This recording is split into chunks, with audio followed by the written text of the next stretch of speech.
Bonsoir et bienvenue dans Mimi numéro 14. C'est la deuxième saison du magazine de l'insolite et des mondes invisibles. Bonsoir Jérôme. Salut Antoine.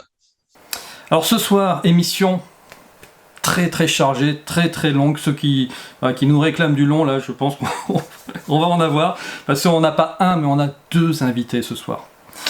La première, c'est Magali Cazotte, que l'on va retrouver dans moins de 2 minutes, qui nous a lancé un petit défi, et puis vous allez être très surpris par ce défi. Et le deuxième invité, il s'agit de Franck Ferrandis, qui nous rejoint ce soir, pour nous parler, entre autres, de son voyage au Japon, qu'il organise avec Daemian, plus d'autres sujets qui vont être ultra passionnants. Bonsoir Franck. Bonsoir. Salut Franck. Alors, écoutez, on va rentrer dans le vif du sujet directement avec Magali Cazotte qui nous a lancé un défi. Parce que vous savez, Midjourney, on vous en parle là, de l'IA depuis le mois de septembre. Et il s'avère que l'IA ne sait pas dessiner des mains. En tout cas, c'est le défi qu'elle m'a lancé, créer des mains avec cette intelligence artificielle. Et vous allez voir que la conclusion qu'elle a par rapport aux résultats que j'ai obtenus est assez surprenante. Allez, on rejoint Magali. Bonjour Magali. Bonjour Antoine. Alors, pour les amis qui nous regardaient assez régulièrement, vous connaissez Magali, c'est une intervenante régulière des mystères christiques sur la chaîne Miasme TV. Et bien Magali, qui est une fidèle d'ailleurs de Mimi, je crois que tu la regardes toutes les semaines, oui. Tu m'as lancé un petit défi. Ah, plutôt à l'intelligence artificielle, pas à toi, Antoine. Oui, voilà. Parce qu'effectivement, comme on parle beaucoup d'intelligence artificielle dans ces émissions, et puis vous avez sûrement remarqué depuis le mois de septembre, moi je me suis lancé dans les illustrations via cette intelligence artificielle. Donc Magali m'a lancé un petit défi de voir quelle main pourrait reproduire l'intelligence artificielle, parce qu'effectivement, j'avais déjà remarqué que l'IA avait un peu de mal, l'IA de Midjourney en tout cas, avait un peu de mal à reproduire des mains. Et alors, pourquoi ce petit défi ? Parce que, effectivement, Magali, tu es une historienne, en tout cas du mystère christique, mais tu es aussi chiromancienne. Plutôt chirologue, voilà. Chirologue. Qui englobe la chironomie, la chiromancie. C'est vrai que je consacre toutes mes journées à l'étude des mains depuis bientôt plus de 6 ans maintenant. Donc je crois connaître ce sujet assez bien, sur le bout des doigts, sans vouloir faire du jeu de mots. Et là, c'est toi qui m'as mis la puce à l'oreille, Antoine, hein, quand tu m'as appris que l'intelligence artificielle n'arrivait pas à reproduire des mains humaines. Donc j'ai eu l'idée, l'envie de lancer ce défi à l'intelligence artificielle. Je m'attendais à ce qu'elle me reproduise, on va dire, une main grossièrement avec quelques lignes. Mais ce que tu m'as envoyé, Antoine, dépassait tout ce que je pouvais imaginer. Oui, on va le découvrir tous ensemble. Oui. Et c'est vrai que l'idée derrière tout ça, c'était pourquoi pas lire les lignes de la main de l'intelligence artificielle. Voilà, c'était un petit peu mon idée. Hein, voilà, pour savoir si cette intelligence artificielle a une âme, par exemple. Bon, on va voir. Allez, on va partager parce qu'il y a une cinquantaine de photos, on va les passer assez rapidement et puis on va faire quelques focus sur les plus intéressantes. Et vous allez voir que j'ai vraiment galéré pour faire des mains avec l'intelligence artificielle de Midjourney. Allez, je partage. Alors, que je vous explique le principe de Midjourney, on met des mots-clés et il génère 4 illustrations, et à partir des illustrations, on peut continuer à générer d'autres mains, d'autres photos, d'autres illustrations pour aller plus loin dans la composition de l'image. Donc là, par exemple, ici, j'ai commencé tout simplement en mettant comme terme « paume de la main ». On les écrit en anglais. Et voilà, avec le terme « paume de la main », ce que l'intelligence artificielle m'a sorti. On va vite s'apercevoir que l'IA n'a toujours pas compris qu'on avait 5 doigts. Ah non, du tout. Ça dépasse son intelligence. C'est exactement ça. Là, il y en a peut-être une dizaine. Alors là, ça part dans tous les sens. Et ici, ça pourrait ressembler à un bout de main, mais bon. Allez, on va passer ces mains. Hop. Donc celle-ci, encore ça va. C'est peut-être la plus... Parce que comme on voit pas beaucoup, on voit que les bouts de doigts, etc. Encore ça va. Alors, voilà, tu voulais déjà t'arrêter sur celle-ci. C'est toujours avec le terme paume de la main. et ça nous donne une espèce de main plante avec des doigts. Alors, c'est plus Elle a c'est plus des l'impression doigts de de... pianiste, ça. Hein, c'est... Oh non, là t'es méchant, Antoine. Non, là, on a une sorte de main végétale. Donc, elle confond les doigts avec des brins d'herbe, des feuilles. Voilà, là, mais ça n'a rien à voir, mais absolument rien à voir avec une main humaine. En plus, il y a 6 voire 7 doigts. Ça dépend si on Ouais, il y compte. a peut-être un petit pouce là, par Ah ici, ouais, non, puis, non, mais puis le bout des c'est... Oui, là, phalanges. les C'est- ongles qui sont ouais. de partie. Enfin, déjà, ça commence mal aussi. Hein. Bon, la partie haute, ça va, est bien manucurée, mais effectivement, Ah oui, non, non, mais là... ça part en cacahuète. Alors, celle-ci, on est toujours avec le terme paume de la main. Vous voyez, ça nous donne vraiment des choses un petit peu particulières. Et puis, toujours Oui. la problématique du nombre de doigts. Hein. Donc, du coup, j'ai changé de terme. J'ai mis juste main. Soyons, voilà, j'ai mis hand. Bah, C'est pas mieux. c'est pas mieux. Et là, je commence à avoir quelque chose qui ressemble à une texture de main De humaine. peau. Donc, Oui. j'essaye de retravailler ça. Et tu voulais t'arrêter sur Ah, celle-ci. voilà. Je voulais t'arrêter, Antoine, pour attirer l'attention. Alors, d'abord, il y a 2 pouces. Bah oui, parce que là, on n'était pas si mal finalement. Il y avait 5 doigts. Moi, j'étais content. Je Oh, me suis bah, dit, ah, pas cool. si mal. Si c'était tes mains, tu serais pas très content, je pense. On se Mais regarde, surtout, j'ai des lignes de la main. Mais non, effectivement, j'ai 2 pouces. c'est pas des lignes, c'est des plis. Mais ce qui m'a vraiment heurté, c'est ce pouce à gauche qui est rentré complètement à l'intérieur de la pomme. Et ça, il faut savoir que plus on a un pouce qui va rentrer dans la pomme. Mais vraiment, là, on le voit jamais normalement. Mais là, c'est un signe de mort. Parce que quand on a, voilà, là, on est dans le domaine de la chironomonie.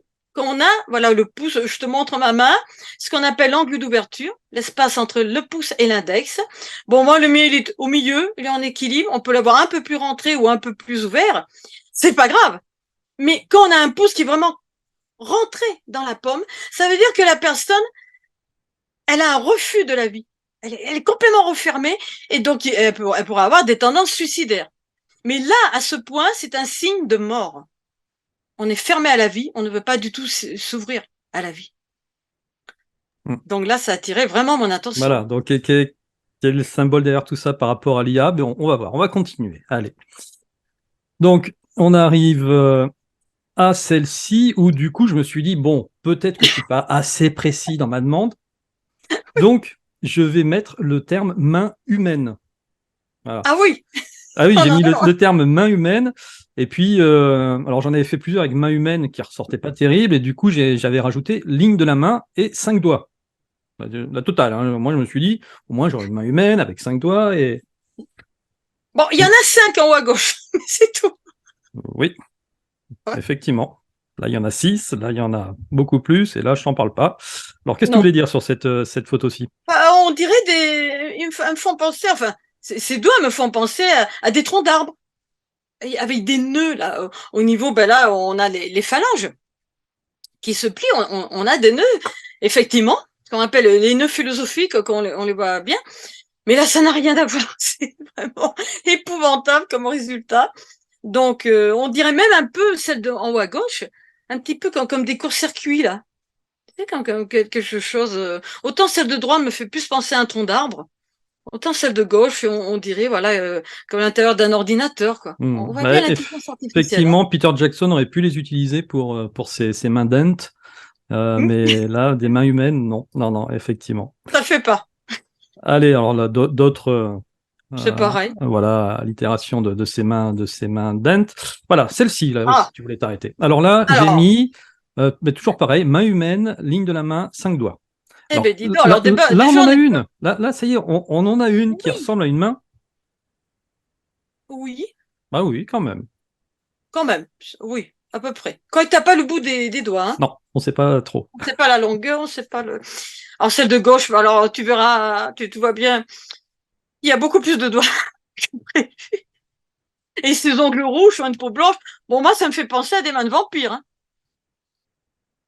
Et même ton vampire, là, il serait mal foutu, quand même. Et même le vampire, il serait mal. Même pour un vampire, ce serait compliqué. Ah ouais, parce que t'as des ongles, là, voilà. Ouais, t'as des ongles Je dirais qu'il y a 2 ongles par doigt, enfin, où il y a un mélange de doigts, c'est ça. c'est une abomination. Ouais, c'est pas bon, pas bon résultat. Allez, on continue. Non. Là, j'ai juste mis ligne de la main. je me suis dit, pour voir, on va mettre Bon, les là, lignes on de la dirait main. l'art moderne. Ouais, on dirait de l'art moderne, on retrouve le côté arbre, et puis là, celle-ci, tu voulais t'arrêter. Moi, elle me fait penser à une main d'alien. Eh oui, c'est peut-être la couleur violette, Oui, et les peut-être. grosses nervures, là, Voilà. mais les doigts très fins. Mais pour le coup, j'en ai 5. Déjà, ça c'est bien. Ce serait peut-être une main de grand gris. Oui, Hein. pourquoi pas. Mais on Bon. voit le pouce qui est tordu. Hein. Ce pouce-là, mais impossible pour l'intelligence artificielle de le faire normal. C'est vrai que c'est incroyable. Quand tu vois les résultats des autres illustrations que j'arrive à faire avec l'intelligence artificielle ou que d'autres arrivent à faire, hein, il y a pas que moi, parce qu'en définitive, tout le monde peut le faire. Hein. Euh, mais les visages sont super bien, même s'il y a des petits défauts, on Oui, arrive à les corriger, etc. Les paysages, ils sont magnifiques. oui, c'est vrai. Les animaux, ils réussissent très très bien. Mais à chaque fois, les mains, Et surtout le pouce. J'insiste parce que le pouce est le doigt le plus important de la main. Il résume à lui seul toute la personne. Ça aussi, il faut le savoir. C'est un autre indice qui est très très important. alors là, j'ai précisé mon de la Lune, mon Vénus, ligne de la main, tu vois, pour essayer voilà, d'essayer de voir. Ah ben oui, là, il m'envoie dans la Lune, tu vois. Oui, complètement là. Bon, après, c'est joli, c'est abstrait, c'est joli. Ça ressemble à des illustrations d'ailleurs des années 70 psychédéliques, tu sais, un peu à la Pink Ah oui, non, Floyd. mais là, il faut avoir fumé quelque chose. C'est ça, Effectivement, psychédélique. c'est tout à fait ça. Bon, là, je me suis dit, allez, on va remettre main, 5 doigts. Ben non, c'est raté, ça veut toujours pas. Alors là, j'ai mis main 4K. Alors 4K, en général, c'est un terme qu'on utilise pour essayer de rendre l'image plus jolie, plus haute qualité. Et effectivement, ça met ces deux mains là, alors celle-ci elle est bizarre, et celle-ci qui tient une espèce de lumière un peu puissante entre les doigts. Et je crois qu'après, Un j'ai citron. fait une variation, ça me met un citron. Bon, d'accord.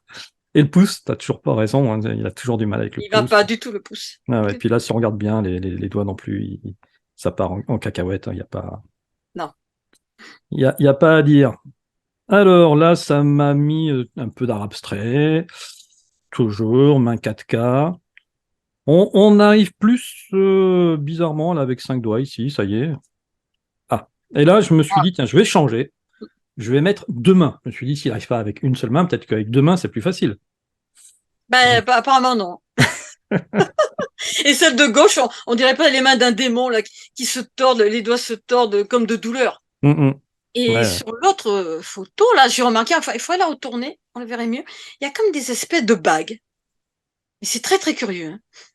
Sur ce qui pourrait être l'annulaire, mais difficile. Ouais, Il c'est. faudrait la retourner. Non, je crois qu'il y en a une autre où on le voit Voilà. peut-être Et il y a mieux. des espèces de bagues. Hmm. Je, Ah voilà, je c'est sais sur pas. celle-ci en fait où Ah, tu vois celle-ci, voilà, on les- voit mieux. Mais voilà, qu'est-ce qu'elle représente? qui ressemble à un œil, qui ressemble à une bouche. Ouais, un peu l'œil de Sauron, mais enfin bon, Ouais, c'est ça. je savais que tu y avais pensé, Antoine. Mais voilà, mais on voit bien qu'il n'y en a pas que deux mains, il y en a une troisième qui vient de derrière. Ah oui, puis il y a trop de doigts, hein. Si Ah tu ouais, comptes les doigts, ça va ouais, ouais, pas. c'est too much. Ouais. Donc là, j'ai essayé main droite, main cartoon. Je me suis dit, tiens, on va essayer de faire du cartoon pour voir. Hein. Ouais. C'est peut-être c'est peut-être finalement les plus sympas. Effectivement, ça fait cartoon, mais au moins j'en ai 5 et ça ressemble à quelque chose. Je suis repassé avec le terme juste main. Ouais. Voilà. Bon, déjà, il y en a 5. Alors celle-ci, il y en a Voilà. 5 aussi, mais alors. C'est une catastrophe. Hmm, C'est une torture hein, pour n'importe quel chirologue, hein, je tiens à le dire. tu Rien qu'à aller m'étonnes. voir, c'est une abomination. Tu m'étonnes. J'espère que t'en as pas fait de mauvais rêves. Hein. Non, pour le moment, ça En va. plus, ça, c'est vraiment une main mal polie en plus, donc allez, on la passe. Oui, on a compris. Ah oui, alors à partir d'ici, parce qu'il y a la possibilité dans Midjourney d'associer des photos. C'est-à-dire vous mettez l'URL de la photo et après vous mettez vos mots-clés. Donc j'ai mis une photo de main humaine et j'ai mis le mot hand. Voilà. Et donc là, en l'aidant un peu, à partir d'un modèle, il arrive à me faire quelque chose qui ressemble à une main avec 5 doigts. Bon, on n'est pas encore tout à fait dans le résultat attendu, mais ça ressemble déjà beaucoup mieux à des mains à 5 doigts que ce qu'on a vu depuis le début. Voilà. Et du coup, je t'en ai réservé Ah, deux. oui. Voilà. Parce que là, je me suis dit, ça y est, j'ai 5 doigts. Alors, il y a celle-ci aussi. Je sais pas laquelle tu veux. Peut-être celle-ci, tu veux Peut-être voir? celle d'avant qui est Celle un peu d'avant? plus. Voilà. Oui, Je me suis dit, parce que ouais, là. c'est cool. J'ai des doigts, j'en ai 5, et j'ai des Enfin, lignes. oui, non. Oui, non, Ah. Antoine. Parce que regarde à gauche, là. On dirait l'auriculaire, le petit doigt. Mais Mhm, on a l'impression qu'il y a le pouce qui a fusionné. Parce qu'il y a une espèce d'ongle, là, voilà, au niveau de la troisième phalange. Et mhm. regarde, descend encore. On dirait la base du pouce. Bah, pour moi, là, c'était le pouce, ouais, effectivement. Et en fait, on a deux doigts en un. D'accord. Et le haut du pouce semble être au niveau de la troisième phalange de l'auriculaire. Donc, c'est Ok. comme si il avait fusionné avec voilà, le petit doigt. Et Mhm. c'est vraiment. Oui, ou là, on pourrait dire peut-être un doigt mécanique, tu sais, on dirait une espèce de Oui. rotule, là, genre, bon. Alors, du On, coup, on- qu'est-ce que tu pourrais dire de ces lignes-là? Est-ce qu'on peut en dire quelque Absolument chose? rien. Absolument rien, Antoine. Ce ne Bon. sont pas des lignes. Ah. Ça, on a l'impression même qu'il y a quelque chose, une force au centre de la main qui veut les aspirer. Mhm. Je sais pas, moi, ça m'a donné cette impression, hein, que comme un gouffre qui C'est ça. aspire, Mhm. qui ressemble vaguement à des lignes. Parce que ça n'a rien à voir avec les lignes humaines, hein. Donc là, interpréter ça, c'est impossible au niveau des lignes. Par contre, ça te donne un malaise, je te le dis. Et Ouais. c'est comme si voilà, les lignes rentraient à l'intérieur, comme si quelque chose voulait les siphonner, comme un trou noir, comme un néant, comme quelque chose qui voulait les aspirer à l'intérieur de la main. C'est Ok. c'est- c'est mon impression, hein. Et donc, celle-ci, C'est pas tellement mieux. c'est pas tellement mieux. Alors, tu remarqueras, alors, est-ce qu'on peut considérer que le doigt de droite est l'auriculaire? Je vais partir là-dessus. Ah non, pour Et moi, regarde la troisième phalange, hyper celui-ci, développée. là, pour moi, c'est le Voilà, pouce, hein. celui-là. Hein, c'est le pouce. Ah non, parce que là, le pouce, je pense qu'elle prend. Le pouce, on voit plus souvent les deux parties, les deux niveaux. C'est pour ça qu'elle en a mis que deux à gauche. Ah oui, parce que toi, tu considères que comme là, il y a que... Ah, parce D'accord. que voilà, on voit bien les trois niveaux Mhm. sur les autres doigts, mais le pouce, en général, Ah, mais tu on vois, quand voit je deux. compare à ma main, moi, j'ai l'impression que c'est effectivement, là, c'est plus bombé, ça ressemble plus... mais effectivement, il y a 3 niveaux. D'accord. Bah, c'est Il y a toi le trois niveaux. spécialiste de toute manière. Alors, est-ce qu'on peut considérer effectivement c'est l'auriculaire? Et dans ce cas, c'est la troisième phalange qui est tout en bas, qui est hyper développée. Mhm. Et qui représente cette troisième phalange. Parce que là, on est dans le plan matériel. Bon, il faut expliquer. Voilà, on a trois phalanges bien visibles à partir de l'index majeur, annulaire, auriculaire. Et celle qui est tout en bas, on est sur le plan matériel. C'est le niveau le plus dense, hein. Et au niveau de l'auriculaire, cette troisième phalange, elle va montrer l'aptitude à gérer le matériel et aussi l'argent, le commerce. Mais là, voilà, ça prend beaucoup de place. Donc, c'est le matériel qui prédomine, hein, qui est vraiment très, très important. Alors, au niveau du deuxième phalange, bon, là, c'est un peu moins. Là, on est au niveau du mental. La phalange Mhm. du milieu, c'est le mental, le cérébral. Parce qu'il y a trois mondes, trois niveaux dans nos mains. Le matériel, tout en bas. Troisième phalange, celle qui est attachée à la paume. Celle du milieu, on peut pas se tromper. On monte d'un étage, c'est le mental, le cérébral. Et le niveau supérieur, le plus élevé, là on est dans les domaines supérieurs de la pensée, le plan spirituel. Première phalange, celle qui porte longue. Et au niveau de l'auriculaire, tu vois, elle est très réduite, un peu plus développée au niveau de la deuxième, mais c'est surtout la troisième qui prend toute la place. Dans le matériel, l'argent, Ok. voilà. On voit Alors, que l'intelligence artificielle est, on va dire, vénère Mammon, le dieu de ce monde. juste pour être tout à fait honnête avec toi, ça, c'est pas tout à fait ce que m'a sorti l'intelligence artificielle. Je l'ai en fait recolorisé en gris. Voilà, parce que sinon, Elle était en couleur. en réalité, c'était celle-ci. Ou là, c'est encore pire, hein.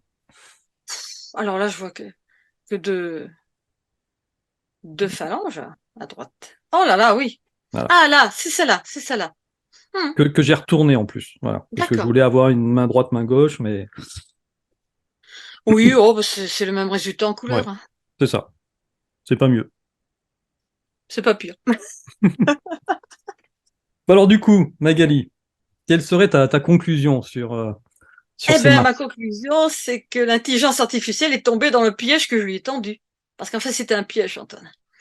C'était pour montrer justement que cette intelligence artificielle ne pouvait pas reproduire des mains humaines. Pourquoi? Ça, c'est la grande question. En fait, nos mains sont la seule partie de notre corps, de notre personne, qui porte les marques de notre âme.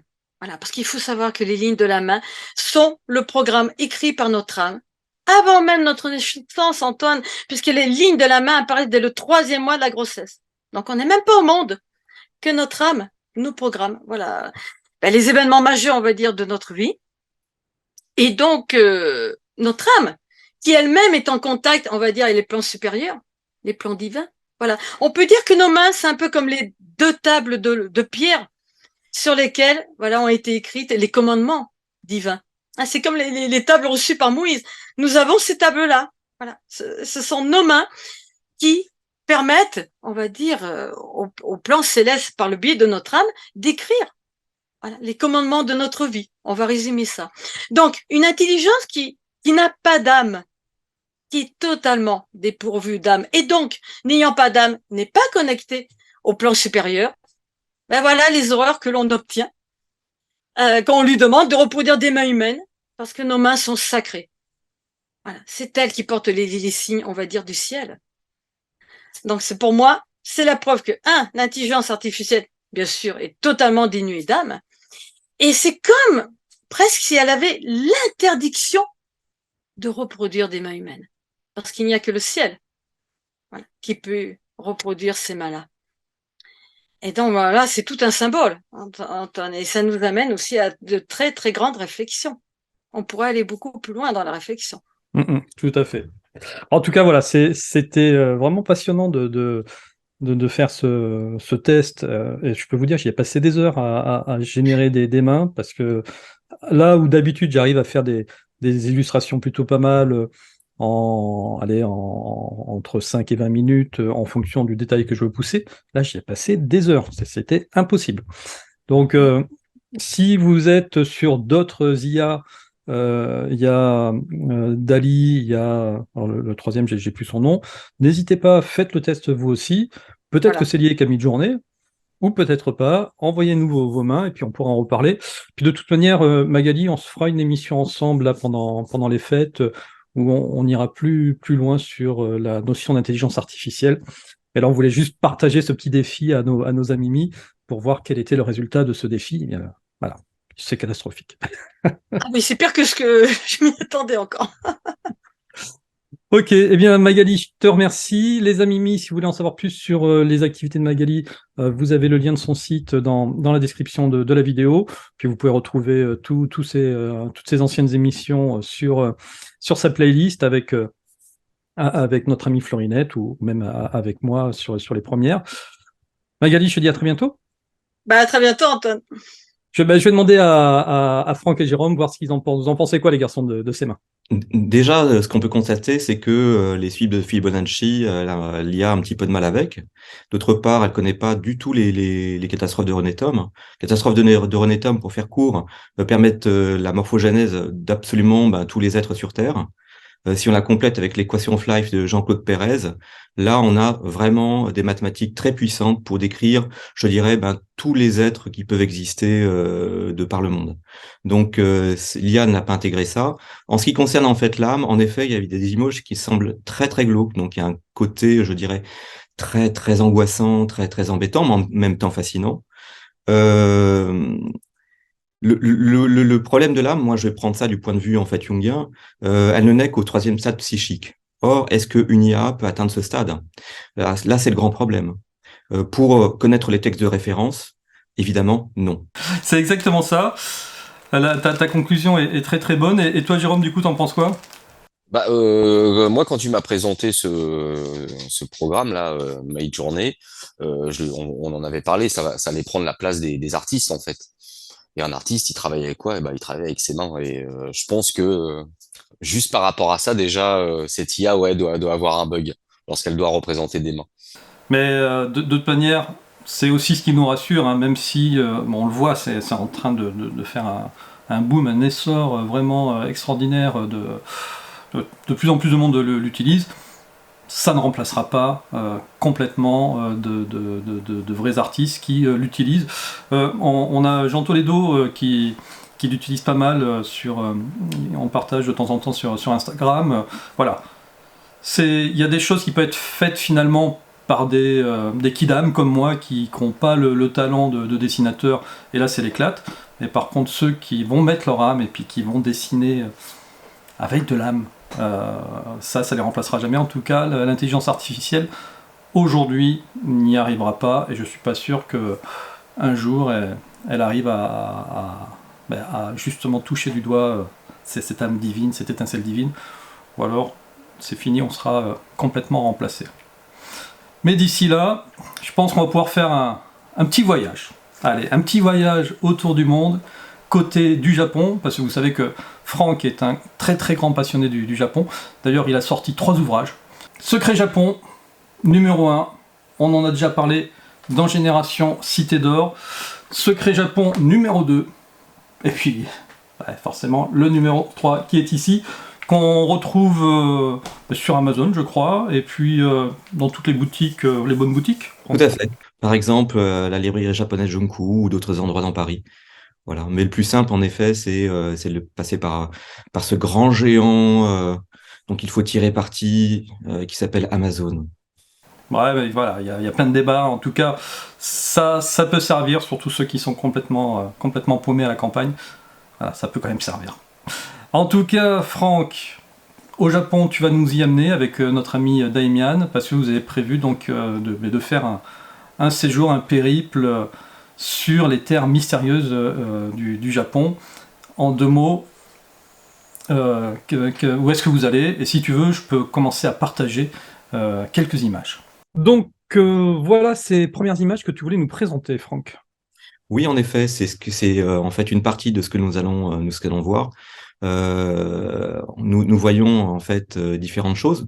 La plupart des gens ne savent pas qu'au Japon, par exemple, il y a autant de dolmens qu'en France, en Angleterre, au Portugal, tout réuni, et que en fait ces dolmens, tout comme ici en Europe, ils sont orientés sur les solstices et sur les équinoxes. Ça, c'est une première chose. Donc c'est une véritable découverte.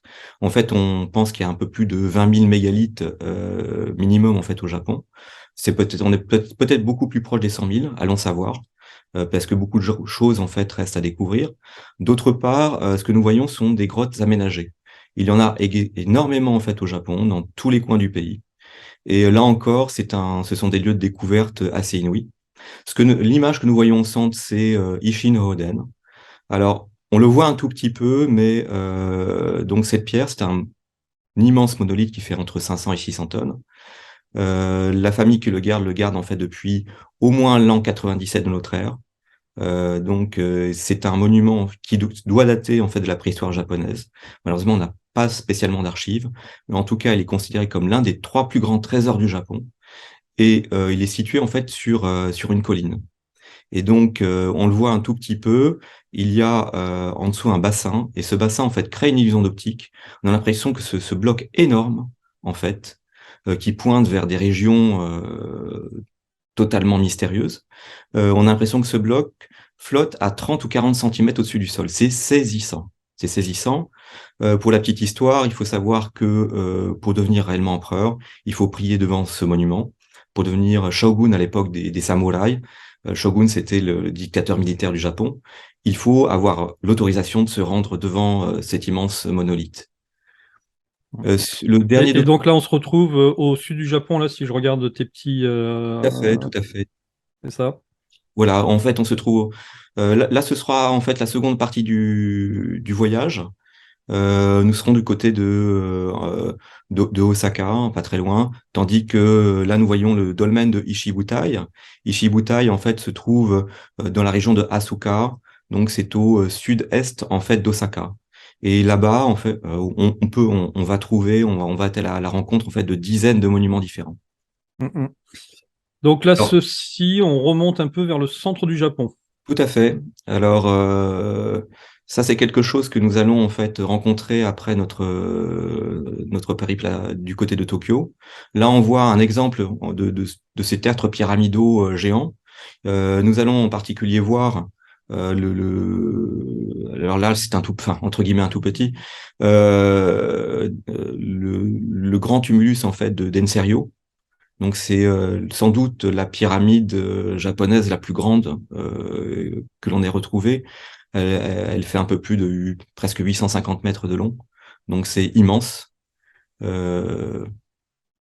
Là, c'est un monument en fait que nous allons voir au nord de Tokyo, mais en allant du côté d'Osaka, évidemment, nous allons aller vers ce grand tumulus qui regorge en fait de vestiges qui ont été exhumés et qui l'on présente. Là, sur le côté, en fait, nous voyons les 100 grottes. Alors, il faut imaginer que donc en haut, enfin plutôt en bas, nous nous trouvons en fait au nord de Tokyo. Et en fait, ces grottes, elles n'ont pas l'air comme ça, hein. Là, c'est juste une toute petite partie, mais sont si vastes que pendant la Seconde Guerre mondiale, on a pu y construire en fait des avions de chasse, des Zéros. Et jamais les Américains ne se sont doutés que dans cette région, finalement pas si loin de Tokyo, parce qu'on doit être grosso modo à 45 minutes de Tokyo, ben, il y avait de tels espaces qui dataient en fait alors pour certains dataient de l'Antiquité, d'autres de la préhistoire japonaise. Cela dépend en fait du fait si on a retrouvé des tessons de l'époque Jomon ou de l'époque Yayoi ou une autre en fait. Euh, Nous voyons également en fait un autre tumulus accompagné de son dolmen. Mais là, c'est un très vaste sujet parce qu'il y en a des milliers et des milliers au Japon. À chaque fois que j'y vais, je demande à mes amis de m'en trouver des nouveaux. Ils se font. Et comment ça, Franck, les dolmens ne sont pas propriété intellectuelle et exclusive de la Bretagne? Pas du tout, pas du Tu tout. vas En en fait, fâcher certains, là, hein. non, pas du tout. Non, non, mais c'est, oui, c'est, Mais je reviendrai un c'est peu ce sur qui le est, sujet. c'est ce qui est incroyable, c'est qu'on retrouve voilà, des vestiges mégalithiques de ce type partout sur la planète, quoi. Exactement. Mm. Y compris aux États-Unis d'ailleurs. Y compris Ça aux va préférer les États-Unis, États-Unis. voilà. Nous retrouvons également Sur tous les des continents. pierres levées, etc. Mm, mm, mm. Là, nous voyons un mur d'Osaka que j'ai trouvé assez singulier parce que les pierres n'ont pas l'air comme ça, mais elles sont très grandes. En fait, nous avons l'équivalent, sans doute en Amérique du Sud, ce qui est normal parce que je reviendrai peut-être sur les détails. Pourquoi nous retrouvons en fait en Amérique du Sud des structures qui sont semblables. Juste en bas en fait de cette structure en fait de pierres en Tetris qui sont antisismiques, nous trouvons une immense pierre. Elle doit faire un peu plus de 6 mètres de long, à 1 mètre de haut. C'est vraiment une structure très lourde. Et malheureusement, elle était cassée parce qu'elle était désacralisée. Elle se trouve sur une colline, en fait, d'Osaka. Et elle était laissée là à l'abandon pendant assez longtemps, jusqu'à ce que on s'y intéresse et qu'on veuille en fait développer un peu de tourisme. Sinon, elle serait toujours au milieu des bambous. Hmm. Pour la petite Et tu histoire, sais que, attends, excuse-moi, je te coupe. oui, C'est vrai que tu montres, allez, juste ces deux photos-là oui, à n'importe qui, sans préciser le contexte, comme quoi on est au Japon. Moi, je te fiche mon billet, que tout le monde te dit que ça, c'est un des murs de Cusco, et que là, c'est une pierre sacrificielle au dieu du soleil, ou que sais-je encore, de la mythologie sud-amérindienne. d'une mythologie précolombienne, tout à fait. Ouais.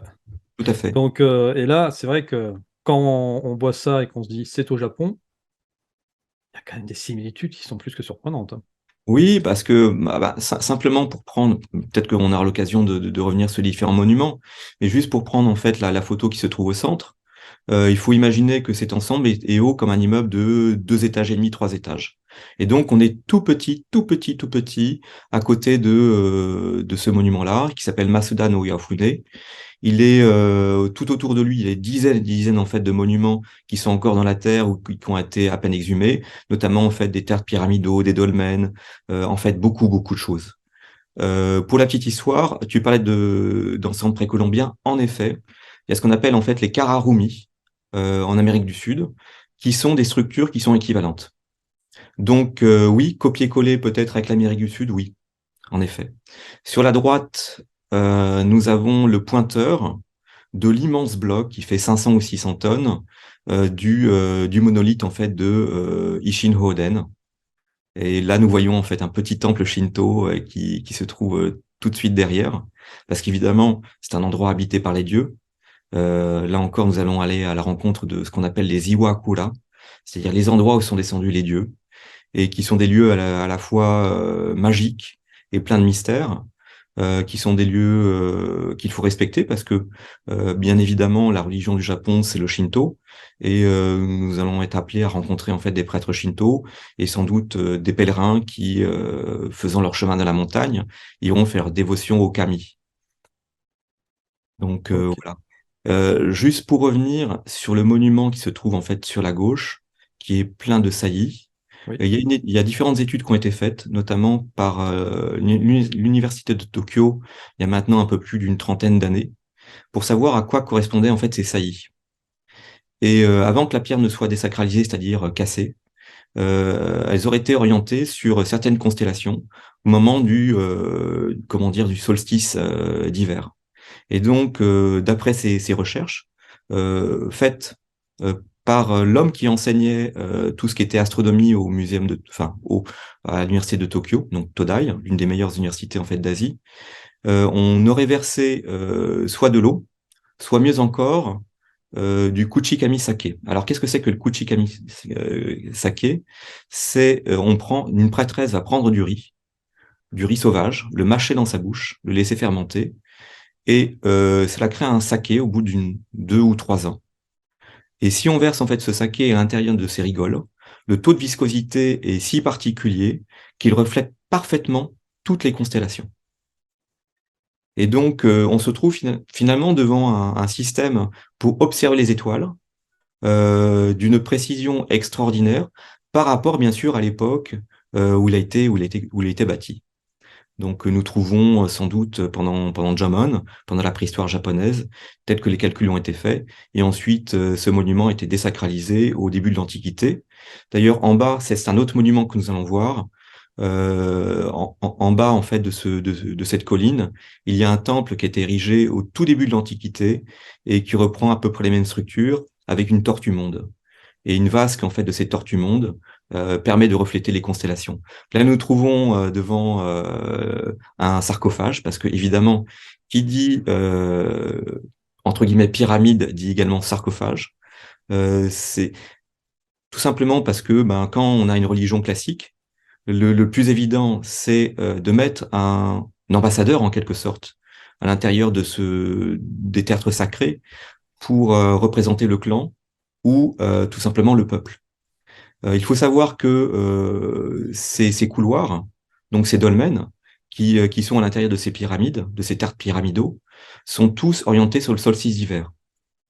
Et au solstice d'hiver, enfin on accorde en tout cas au solstice d'hiver, beaucoup d'attention, parce que ce serait pour ainsi dire, un moment magique dans le calendrier liturgique.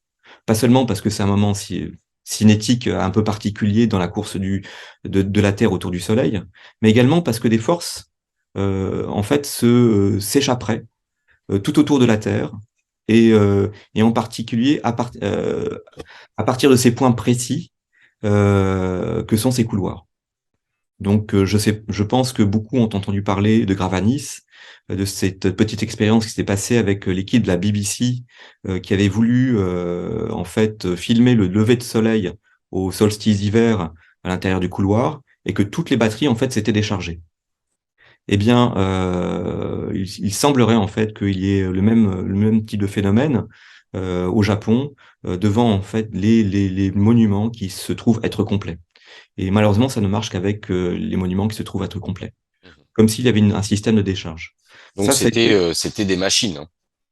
Oui, on peut considérer ça comme une métamachine. Bon, Méta-machine. si on est amateur en fait de tradition et de choses un petit peu anciennes, il se trouve que les anciens disaient qu'il y avait 3 grands réseaux qui faisaient tout le tour de la Terre et qui permettaient en fait à cette énergie en fait de se décharger. Euh, alors peut-être qu'on pourra mettre en incrustation ou à un autre moment où peut-être que ce n'est pas la peine. En tout cas, c'est dans mon tome 2. Ces réseaux, donc il y a 3 grands réseaux, et les anciens appelaient ça Argest, Héropès, etc. Ce sont des noms en fait de cyclopes, de planétoïdes que la Terre en fait aura abrité. Et ces planétoïdes auraient fait en sorte que la viscosité de la Terre, en tout cas du manteau de la Terre, aurait été très différent et qui permettrait en fait d'expliquer pourquoi les monuments placés sur ces axes, ces 3 axes qui font tout le tour de la Terre, permettraient ces phénomènes un petit peu bizarres. puisqu'on est dans l'étrange, continuons. Il se trouve que certains ont fait des expériences qui est la suivante. Si on prend en fait un compteur Gégère et qu'on le place près de l'un de ces couloirs orientés sur les solstices au moment d'un moment très spécifique en fait, qu'on appelle le Kataware Doki, eh bien, d'une part, il y a le compteur d'ion va faire des hauts extraordinaires. Bien sûr, c'est les monuments complets, évidemment. Et le compteur Gégère voit sa radioactivité baisser. Donc, j'étais au courant de tout ça et donc, évidemment, j'ai posé la question à des physiciens. La réponse a été la même partout.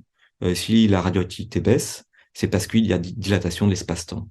Donc, on peut très bien imaginer, si on est amateur de physique de l'information, qu'on peut se retrouver devant un effet Ose et peut-être, pourquoi pas, devant des phénoménologies de Franche qui peuvent apparaître, se manifester. Des portails, quoi. Des portails, tout à fait. Et on comprend à ce moment-là pourquoi ces lieux un peu particuliers sont devenus des lieux en fait religieux. D'ailleurs, la religion, il y a souvent en fait des phénomènes naturels. Et derrière ces phénomènes naturels, eh bien sûr, l'homme va le peupler de Dieu, va le peupler de force, va le peupler quand on vit man versus wild tous les jours. Si on vit dans la nature un petit peu agressive, je pense que en effet, il vaut mieux avoir les dieux ou les kami dans sa poche. À mon avis, ça se passe bien mieux. Et du coup, tu m'apportes la transition parfaite à la question là, que je voulais poser à Jérôme, et après, forcément, je te la poserai. Jérôme, ça te fait penser à quoi, ça? À une serrure. Hein. À une serrure. Hein. À une Voilà, serrure. la porte de la porte. Exactement, au chat d'une serrure, d'une porte, comme pour rentrer. Écoute, s'il y a une dilatation d'espace-temps, peut-être est-ce une porte temporelle? Je voulais te demander, Franck, ça fonctionne aussi avec les équinoxes parce que votre voyage va s'effectuer du 16 au 26 mars. Donc vous allez être en plein au niveau des équinoxes. Est-ce qu'il y a des sites où tu pourrais perdre des voyageurs qui vont vous accompagner dans une Oui, porte? parce que c'est vrai que dans le folklore japonais, il y a ce qu'on appelle le kamikakushi, c'est-à-dire être enlevé par les esprits. C'est ça. Donc, que les voyageurs ne s'inquiètent pas, ce n'est pas la bonne période pour les kamikakushi. Okay. Donc, ils ne risquent pas de disparaître et de passer dans le monde des kami, ou alors de revenir parmi nous avec, s'ils sont des garçons, avec une barbe de quelques jours, ou alors, pire encore, lorsqu'ils reviennent, eh ben, de se retrouver dans 3 ou 4 siècles dans le futur. Voilà, parce qu'on a ce style en fait de légende qui existe au Japon. Non, il n'y a pas à s'inquiéter. Écoutez d'ailleurs la petite émission qu'on avait faite eh bien, au Rendez-vous de l'étrange l'année dernière, où tu nous avais raconté effectivement une légende comme cela, d'un déphasage temporel qu'avait vécu non, je sais plus si c'était la femme d'un ambassadeur ou quelque chose comme ça. Alors, très, très intéressante. Je vous mettrai le lien.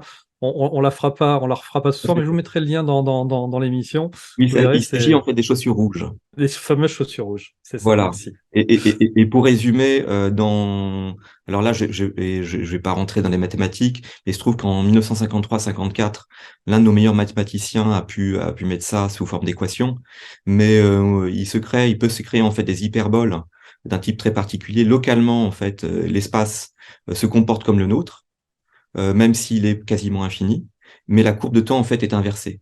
Et c'est ce qui s'est passé. En fait, la dame a vu une image du futur.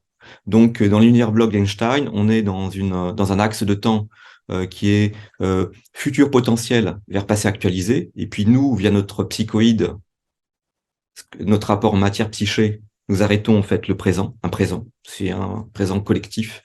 Nous l'arrêtons par notre regard. Là, non, l'axe est inversé. Donc, on est à un passé potentiel et on va vers un futur actualisé. Et c'est le futur actualisé qu'elle a vu puisqu'on avait déplacé les chaussures. Donc, c'était une super démonstration. Je ne vais pas vous mettre tous les maths qui vont avec. Ouais, non, et puis on vous invite à regarder effectivement l'émission qu'on avait faite l'année dernière. Voilà, là, encore. Alors, une belle serrure aussi. Là, elle est belle, celle-là aussi.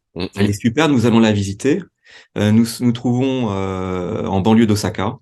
Et là, nous avons un tertre qui fait un peu plus de 450 mètres de long.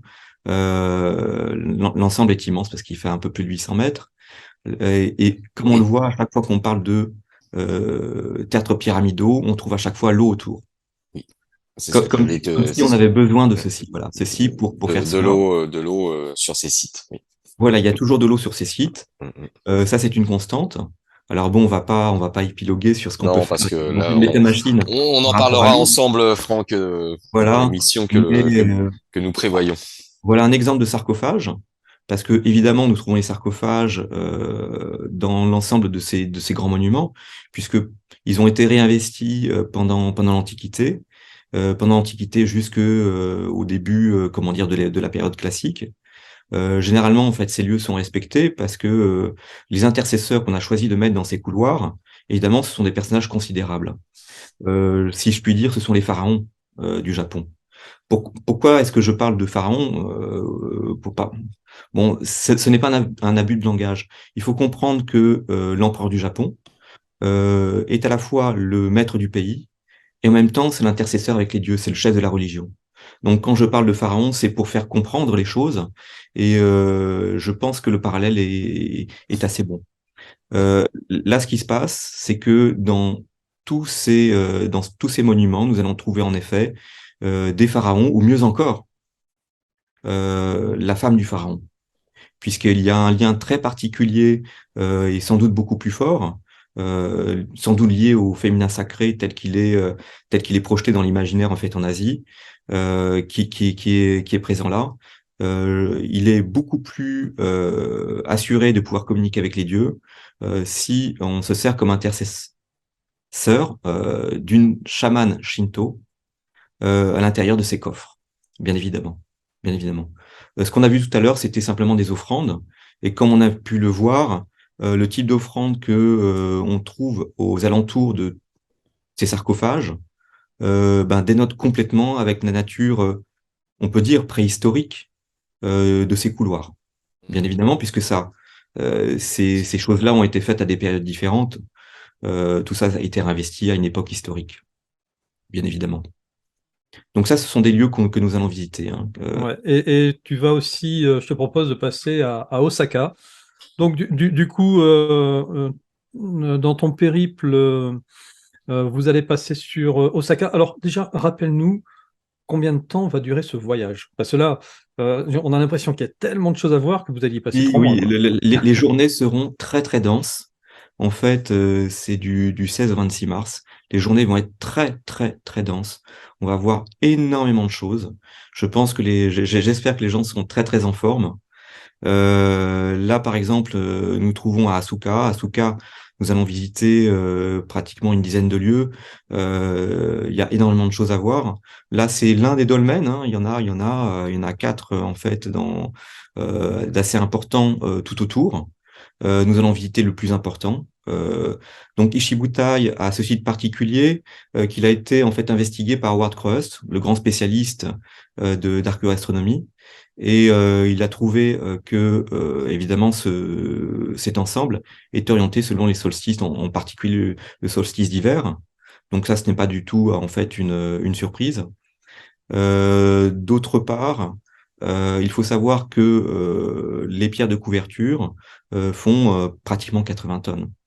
Donc ça reste quand même un exploit pour des gens à une époque extrêmement reculée.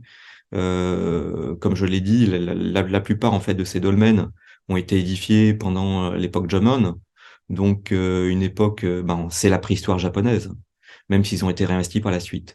Là, par exemple, en bas à gauche, nous voyons l'ancien tertre qui était dessus, de forme pyramidale. Donc vous avez compris le principe, puisque on se trouve avec un principe qui est quasiment le même.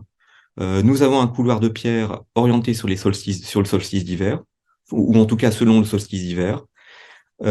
Ensuite, on va construire dessus un tertre rond ou pyramidal. D'autre part, par la suite, le couloir va être investi à l'aide d'un sarcophage. Dans ce sarcophage, on va mettre un ou une prêtresse, bien sûr issue de la grande noblesse, c'est-à-dire la noblesse impériale. Évidemment, le fait d'avoir un ou une grande prêtresse de la famille impériale fait que le clan, pour ainsi dire, se trouve protégé par les kami, puisqu'il n'y a pas meilleur ambassadeur ou intercesseur auprès de l'invisible. Donc voilà, ça c'est le propre en fait de la religion Shinto. Pour Est-ce que revenir, c'était pas un peu aussi un moyen peut-être de se débarrasser de personnes un peu trop encombrantes et à qui on donnait cet honneur d'être, finalement, c'est un sacrifice, hein, quelque part. Non, parce que les gens, alors, Je heureusement, raisonne à l'occidentale, hein, c'est peut-être bien sûr, bien effectivement. sûr.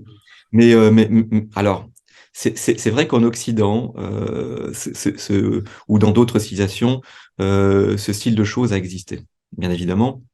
Là, heureusement, nous avons tous ces personnages en fait sont morts de mort naturelle. Il est vrai que, par exemple, dans la civilisation celte, un grand guerrier ou qui peut être en même temps un grand chaman peut choisir en effet, de se sacrifier près d'un tertre sacré. Et à ce moment-là, en fait, il demande à avoir la tête coupée, qui est une sorte de rite d'immortalité.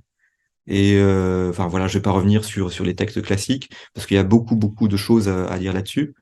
Mais là, non, heureusement, il ne s'agit pas de ceci. Nous trouvons pas en fait comme en Chine où on retrouve également finalement des théâtres pyramidaux qui sont quasiment les mêmes et où en effet le grand monarque du lieu, d'une part, ne va s'en servir, va se servir en fait de ce style en fait de construction que de tombeaux, mais dans une espèce de mégalomanie vis-à-vis de l'invisible, il demande bien souvent que des esclaves ou des représentants en fait des proches tout simplement se sacrifient en même temps pour faire partie de sa tombe.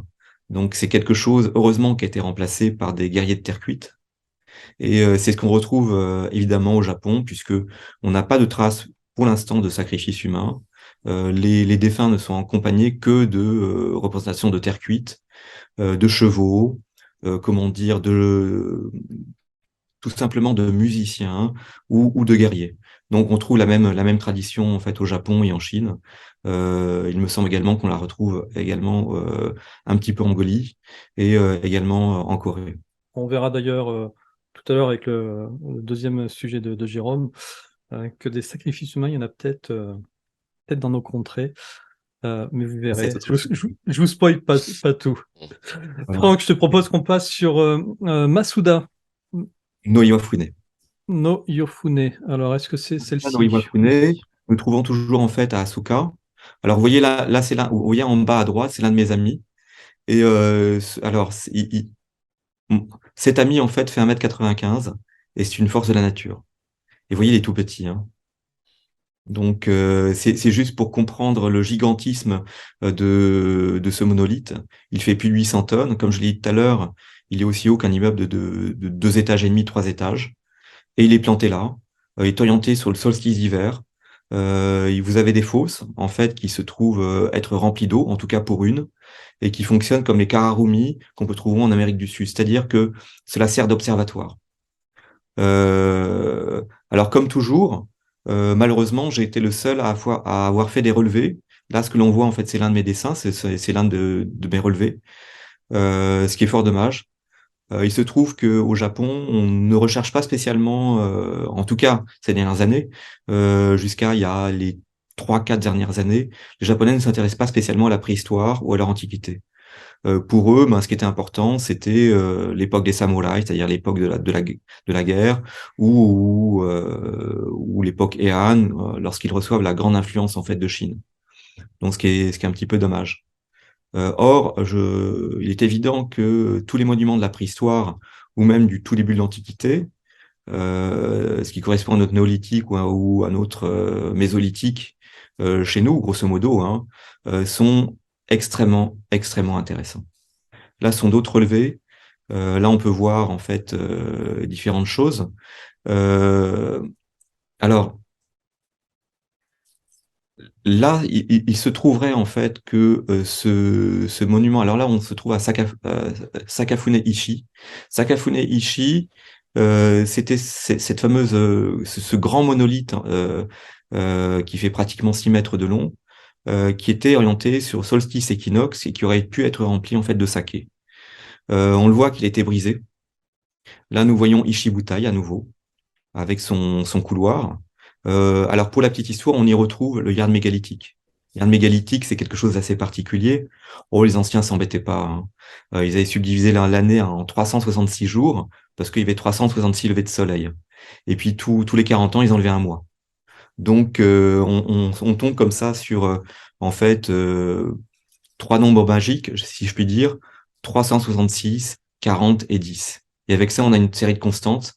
Par exemple, la taille de la Lune par rapport à la taille de la Terre, la taille du Soleil par rapport ou les distances Terre-Soleil, enfin, etc. Bon, on va pas épiloguer là-dessus, mais il y a des jeux très amusants à partir du 366, 40 et 10 que l'on peut faire à la maison, chez soi, avec une simple calculette. Et c'est vrai que c'est un détail très amusant et qui a dû beaucoup étonner en fait les anciens, parce qu'ils observaient énormément la nature. Il faut imaginer qu'ils n'étaient pas comme nous, hein. Il n'y avait pas d'immeuble en fait pour cacher en fait les étoiles. Euh, et donc beaucoup de spéculations en fait sont possibles à ces sujets. Là, comme Là, nous d'ailleurs, trouvons, on le voit, on l'a vu chez toi, Jérôme, hein, avec Fred de l'apprentissage, là. Vous Mm, avez fait une belle démonstration sur le planétosphère. Ah, comment il appelle ça? Le Le planétarium. planétarium Pardon, le planétarium de Memphis, du de plateau de Memphis, Gizeh. ouais. voilà. On Et nous retrouve trouvons en ces fait mêmes constantes, ouais. Mm, exactement dans la même logique, parce que mm, nous retrouvons en fait le yard mégalithique, ainsi que d'autres mesures équivalentes. mm. Nous trouvons, ah là c'est encore, comment dire, Maseda no Iwafune. Je peux vous dire que c'est un lieu qui est chargé, extrêmement magique. Là ici, nous voyons une personne, c'est la personne en fait qui m'avait accompagné sur les lieux. Se trouve que c'est un vieux professeur, voilà, que nous voyons ici, hein. Donc cet homme-là, à l'époque, avait un peu plus de 80 ans. Et il faut savoir qu'à l'époque, on ne pouvait accéder à ce lieu que grâce à des cordes en rappel. Ah oui. Oui, parce que ben, ce lieu n'était pas du tout présenté aux touristes. Il ne l'est que depuis, grosso modo, l'hiver 2018. Vous voyez, c'est très récent. Donc maintenant, il y a des marches pour y accéder, etc. Enfin voilà, tout est Mm. fait pour le tourisme. Ce n'était pas ça auparavant. Et donc j'ai cru que ce pauvre homme y allait y essayer sa santé, peut-être sa vie, pour me faire découvrir ce lieu. Alors, qui est cet homme? Hein. C'est tout simplement le responsable, l'ancien responsable de tout ce qui était éducation dans la région. Et évidemment, il était peiné que l'ensemble de ces vestiges, de ces monuments, ne soient pas plus connus du grand public, et en particulier des Japonais, parce que la plupart de ces monuments étaient, pour la plupart, inconnus du peuple nippon. Ce qui est fort dommage, ce qui a fait une espèce de chose incompréhensible, c'est que mes trois ouvrages Secret Japon ont été best-sellers sur Amazon Japon. Ils ont été numéro un, numéro 2, numéro 3, et pour ainsi dire, les Japonais découvraient leur pays. Ce qui a été un espèce de choc pour moi, parce que, bien évidemment, il y a toute une littérature comment dire, d'archéologie qui existe sur le sujet.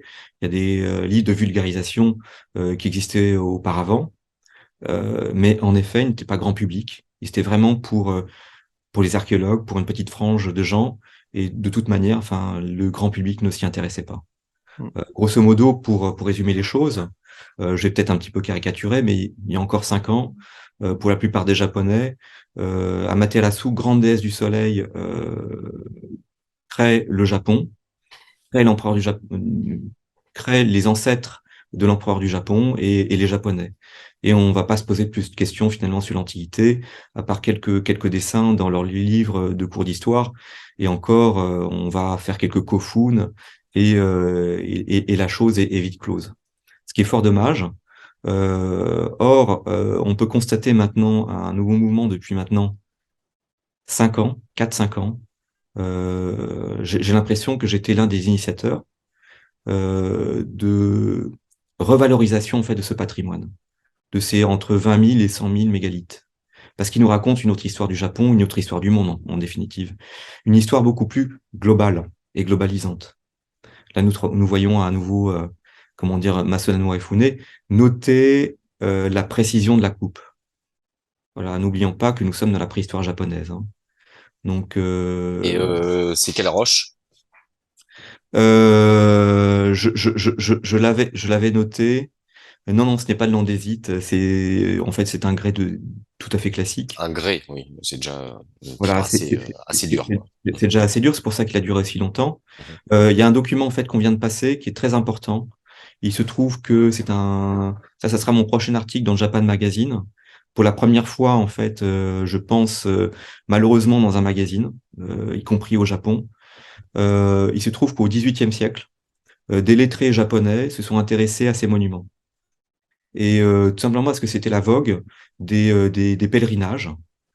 Et donc, ce sont des écrivains accompagnés d'illustrateurs qui vont à la recherche en fait des sites en fait mémorables où on peut soit convoquer un kami pour lui demander quelque chose, soit demander une faveur à Bouddha ou à un avatar de Bouddha.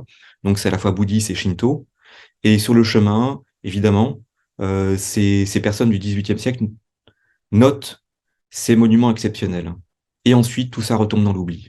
Donc nous avons pendant une petite génération quelques lettrés qui vont s'intéresser à ces monuments remarquables euh, que, sou- que je viens de montrer, en fait, Ishibutai, Masuna no Iwafune, là ici, voilà, là ici c'est Masuna no Iwafune, et en fait bien d'autres. Et les Japonais, en fait, avaient oublié ça. J'ai eu la chance de pouvoir bénéficier en fait d'archives privées et de pouvoir montrer pour la première fois en fait dans un livre ces documents-là. Ce qui est fort dommage. Depuis 2021, heureusement, le Japon s'est posé la question de ces recueils en fait où on peut aller d'un bout à l'autre du Japon et voir des choses magnifiques et incroyables, notamment Ishin-Hoden, parce que Ishin-Hoden est également représenté dans l'un de ces guides de voyage, pour ainsi dire. Mais ce site est tombé complètement dans l'oubli, ce qui est fort dommage. Alors là, nous voyons Ishinoden. On peut voir qu'il y a un temple, en fait, qui est accolé à ce grand monolithe, que l'ensemble est tellement vieux que des arbres ont poussé dessus, tellement c'est ancien. Sur la droite, on peut voir la taille, mais fantastique, de cet ensemble. La première chose, en fait, qu'on a envie de se demander, une fois qu'on se retrouve sur cette colline, sur ce promontoire qui est fait de roches, c'est où sont les souterrains pour alimenter en fait en eau de manière durable, en tout cas intarissable, le bassin qui se trouve en dessous le monolithe. Puisque de mémoire en fait de prêtres shinto qui se trouvent sur place, en tout cas pour la famille qui se trouve à cet endroit-là depuis l'an 97 de notre ère, Il y a toujours eu de l'eau. il y a toujours eu de l'eau, même pendant les grandes époques de sécheresse. Oui, Donc un bien système de sûr, vases communicants sur une source bien ou sûr, une bien sûr, il y a souterraine. il y a forcément en fait un système souterrain qui doit alimenter en fait cette vasque, Comme à l'Osérion en Égypte. par exemple. Mm. Et évidemment, alors là, c'est encore autre chose. Là, c'est une autre partie du voyage. C'est entre Tokyo et, comment dire, Osaka. Nous trouvons devant quelque chose qui est absolument incroyable. Donc, il s'agit de Kanayama mégalithe. Kanayama mégalithe, c'est un ensemble qui est complet. C'est un observatoire de type mégalithique fait de blocs de 300-400 centaines assemblés au millimètre près. Pourquoi est-on sûr que c'est le millimètre près? Parce qu'on a retrouvé à l'intérieur de l'ensemble, en fait, préservé une série de pierres, et chacune de ces pierres, en fait, avait une forme prédéterminée. On le voit sur le côté droit, nous voyons en fait un triangle finalement qui est créé par la lumière, créé par un pinceau de lumière. Eh bien, il se trouve que ce triangle n'existe qu'à un certain moment de l'année. Et donc comment dire, les archéologues en fait qui ont valorisé en fait ce site au début des années 70. Donc, il s'agissait à l'époque du responsable du calendrier du Japon, qui était en même temps le responsable de tout ce qui était astronomie pour l'université de Tokyo, euh, s'était rendu compte en fait que ces pierres étaient superposables à certaines représentations sur le sol et que ça correspondait soit à solstice d'hiver, soit à solstice d'été, soit à équinoxe. C'est-à-dire qu'on a un calendrier de pierres complètement analogique qui tient compte en fait de la précession des équinoxes aussi. Et c'est ça qui est exceptionnel. En fait, par différents moyens, on peut savoir la date et l'heure de manière extrêmement précise. Alors nous faisons les fiers avec notre calendrier, en parlant de jours, hein, nous faisons les fiers avec notre calendrier, mais il faut savoir que notre calendrier perd un jour tous les 3236 ans. Or, le leur, en tout cas celui-ci, ne perd un jour que tous les 51 000 ans, donc il est beaucoup plus précis que le nôtre. Pour étayer tout ça, eh bien, il y a 3 astrophysiciens, il y a un public référé épais comme ça. On est face à des mathématiques qui sont hors du commun, avec des algos dont je vous épargne en fait les équations. On est vraiment face à des gens qui connaissent extrêmement bien le ciel et qui comprennent en fait que la Terre se comporte comme une toupie et qu'il y a en effet des pressions des équinoxes, mais qu'il y a également d'autres cycles comme le cycle de Méton et d'autres. Donc là, nous trouvons devant un site exceptionnel. Sur le côté droit, nous trouvons en fait l'un de ces couloirs, de ces spots, voilà, tout à fait, en bas à droite, l'un de ces spots assez incroyables, puisque on peut imaginer qu'on peut placer en fait un compteur Geiger à cet endroit-là au moment du coucher du soleil au solstice d'hiver. Imaginons que la radioactivité baisse. Imaginons que le compteur d'ion s'affole. Eh bien, nous pourrions nous trouver face à un phénomène majeur qui appelle les dieux, avec effet Ose, venue des Et dieux. puis on n'a pas une tache de lumière. C'est ça, hein, si j'interprète bien, c'est la lumière qui passe entre les deux blocs qui vient se Non, pas du projeter tout. ici. Non, nous trouvons en fait à l'intérieur de l'édifice. Là, c'est à l'intérieur de l'édifice, mais C'est à c'est l'intérieur de cette lumière-là l'édifice. qui est Tout à fait. projetée ou c'est Qui est ça? Voilà. projeté, ouais, c'est ça. Voilà, Donc, c'est- ce qui est donc, en intéressant de permanence, noter, c'est pas une l'intérieur de tache. l'édifice. C'est pas juste un splash, c'est Non, non, non, pas du tout. En fait, à un beau l'intérieur de triangle quand l'édifice, même. Et voire même un triangle voilà, isocèle. et nous retrouvons en fait un tel triangle sous la forme tout simplement d'un morceau de pierre taillé, et il est superposable. D'autre part, nous avons un morceau de pierre, ovale, qui possède exactement la forme adéquate au moment, du solstice d'hiver ou du solstice d'été. Enfin, voilà, je m'embrouille un petit peu.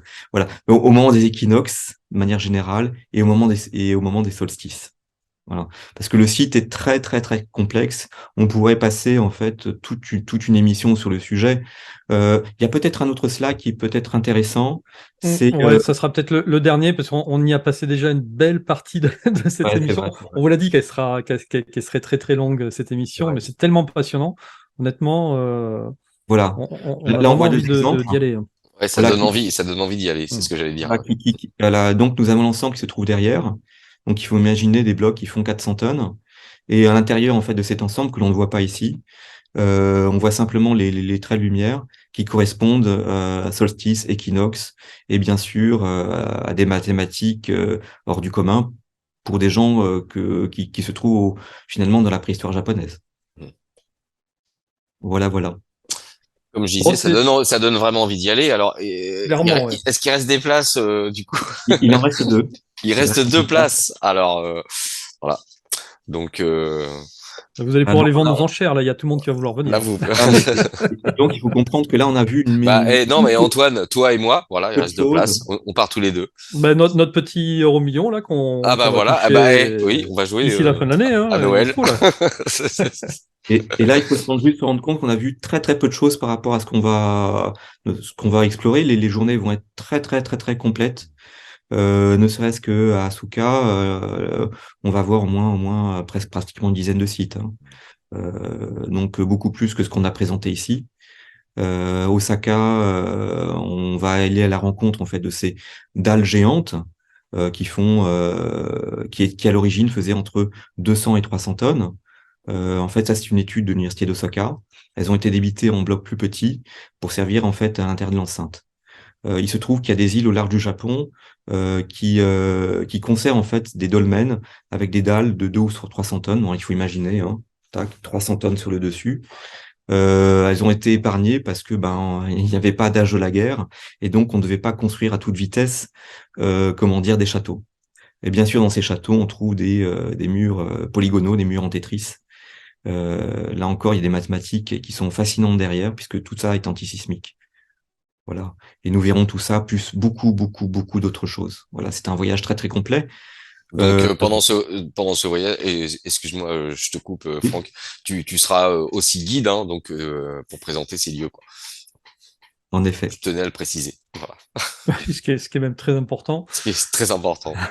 Alors concrètement, donc, pour les deux chanceux qui vont pouvoir t'accompagner, Il vous reste serez deux combien en tout? places. Parce que c'est deux sur 300 ou c'est deux sur un petit Non, non, groupe de 20? non. En fait, on va être moins d'une vingtaine pour que ça reste en fait convivial. Et parce que voilà, je pense que ce sera très très chouette à ce nombre-là. Faut pas faire plus. Je pense que c'est vraiment le bon nombre. Donc Euh, on regarde sur le site de Damian, Man, c'est ça? tout à fait. Et simplement, ben, lui, comment dire, je pense que tu mettras dans la description Oui, tout le à fait, il y aura le lien. lien, Mm, etc. mm. Voilà. Ok. Bon, bah, écoute, en tout cas, merci pour cette super présentation. Honnêtement, là, on en a eu plein les yeux, on était comme des enfants devant les mystérieuses cités d'or. C'est ça. Voilà, Moi, en ce tout à moment, fait. moi, je voyage avec Jean-Baptiste qui m'a emmené en Égypte. Là, il est en Amérique du Sud, au Pérou. Et là, tu nous emmènes au Japon. Moi, Voilà, il faut juste savoir qu'au Japon, ou en Asie de manière générale, c'est l'endroit où on trouve les théâtres pyramidaux, les pyramides les plus anciennes du monde. Gunung Padang, ça c'est dans mon tome numéro 3. Il y a eu pour la première fois en fait un article sur Gunung Padang, qui est en fait un site qui a plus de 28 000 ans. et qu'on a présenté d'ailleurs avec Antoine Voilà. lorsqu'on a présenté la série de Graham Hancock. Ouais, Mm, ouais, ouais, il y Voilà, a deux, Graham il y a deux, Hancock, trois numéros, ouais, tout à fait. Mm. Graham Hancock, pour la petite histoire, qui m'avait contacté. Voilà, tout à fait. C'est ça, Peut-être un qu'on peut, Gunung Padang. voilà, tout à fait. Peut-être qu'on peut voir le dessin qui l'accompagne, c'est la page avant. Graham Hancock qui m'avait contacté en fait au mois de mars dernier, intéressé par mes différents travaux sur le sujet. Et bah, Mm. faute de mieux, hein, parce que malheureusement, ben, mes travaux étaient les seuls. Donc, ce qui est fort dommage. Grâce à lui, en tout cas, parce que c'est quelqu'un qui a une audience formidable et puis qui a, comment dire, qui a une espèce de conscience par rapport à tout ça. Je suis très heureux que ce site soit un peu plus connu, parce que qui dit site plus connu dit site protégé. Il faut exactement. pas l'oublier. Mm, mm. Ok, eh ben écoute, on te remercie vraiment encore une fois pour cette présentation qui était C'est moi vraiment qui te bien remercie. sympa. On va te laisser te reposer 2 secondes et on va passer avec Jérôme pour ce troisième sujet donc de ce Mimi qui est vraiment très riche ce soir.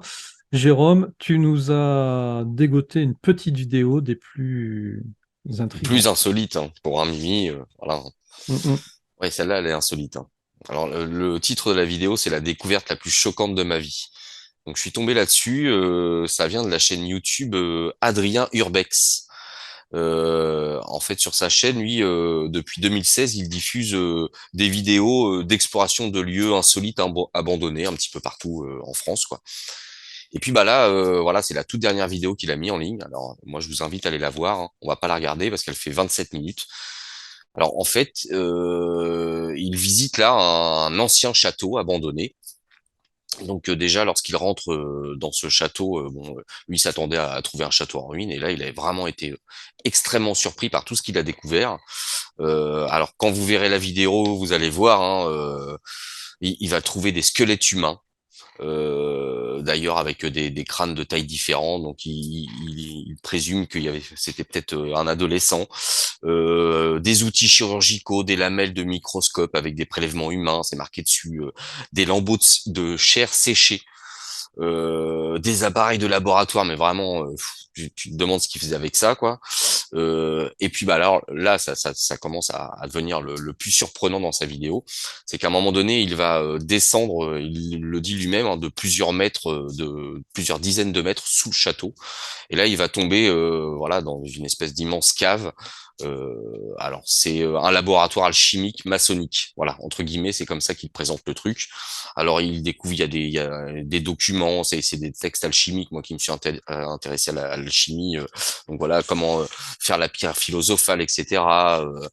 Et puis à la fin de de son exploration dans cette cave, il tombe enfin déjà il porte une immense porte, un peu style médiéval, la bonne porte bien massive en bois. Et donc là, il arrive vous verrez la vidéo, hein, c'est une espèce d'immense cavité. Et là, au centre de cette cavité, c'est comme un hôtel sacrificiel, tu vois. On se demande qu'est-ce que ça fout là. Deux grands piliers avec dans des bocaux des substances, tout est moisi parce qu'apparemment ça fait plus de 20 ans que le château a été abandonné. Et puis tout autour de ces deux piliers, il y a un cercle dessiné au sol avec de la cendre.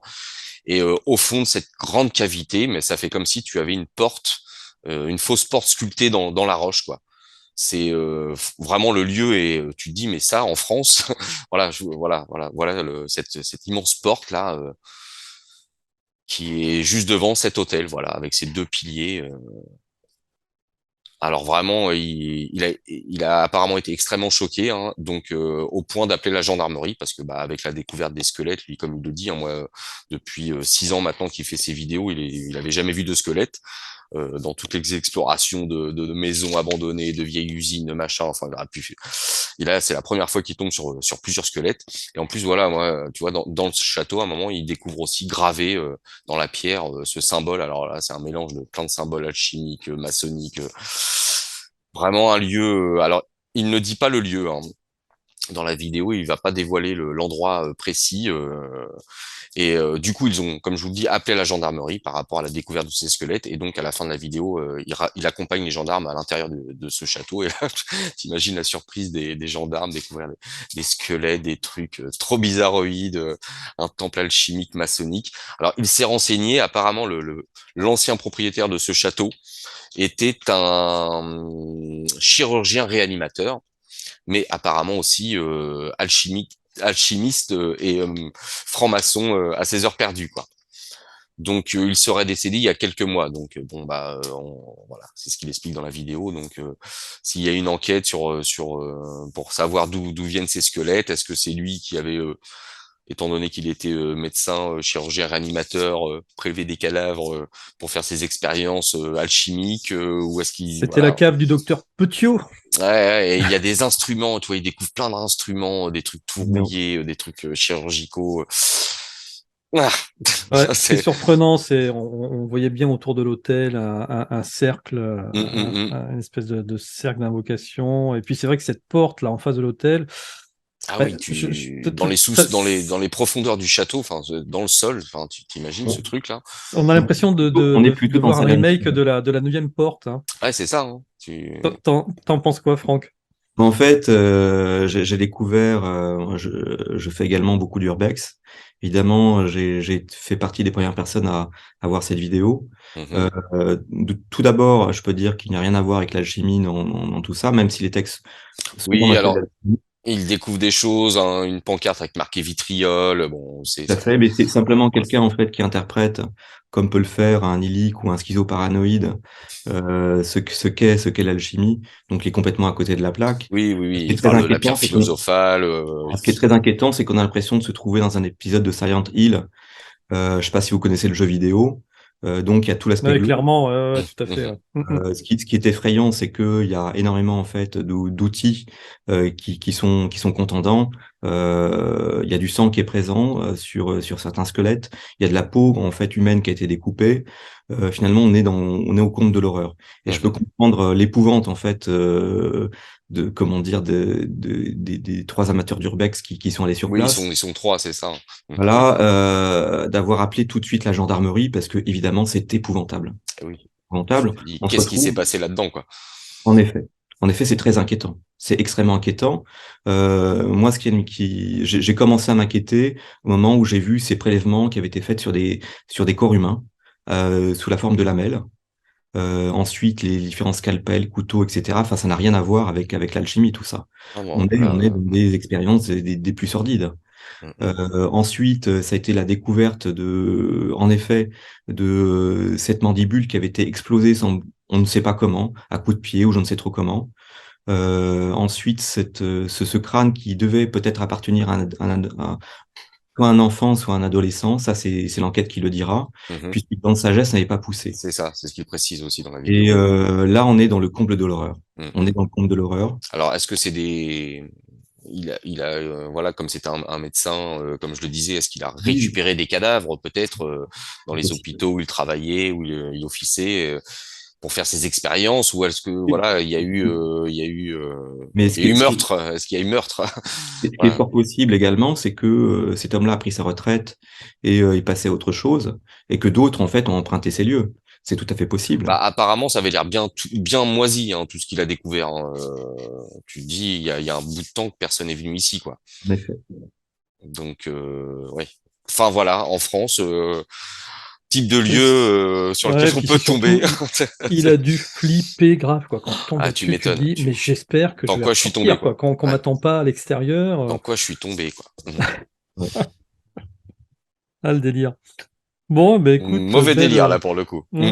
belle trouvaille, Mm. et on n'est pas dans de la SF, on n'est pas dans un jeu vidéo. Donc, comme il y a eu, bah, voilà, ils ont fait la déclaration à la gendarmerie, les gendarmes, on le voit à la fin de la Mm. vidéo, inspectent Mais les et lieux. d'un autre Il va côté, y avoir entre une nous, enquête, donc on verra peut-être la suite ouais, qu'on vous présentera dans un prochain Mimi. Qu'est-ce en- qui s'est en- passé? entre nous et puis toi, Franck, qui a fait de l'urbex, est-ce que c'est pas un peu le rêve de tout chercheur d'urbex, De de déco. tomber de découvrir sur une espèce de poteros comme ça, complètement, effectivement glauque, mais Alors, oui, au Japon, il y a des choses assez extraordinaires en termes d'urbex.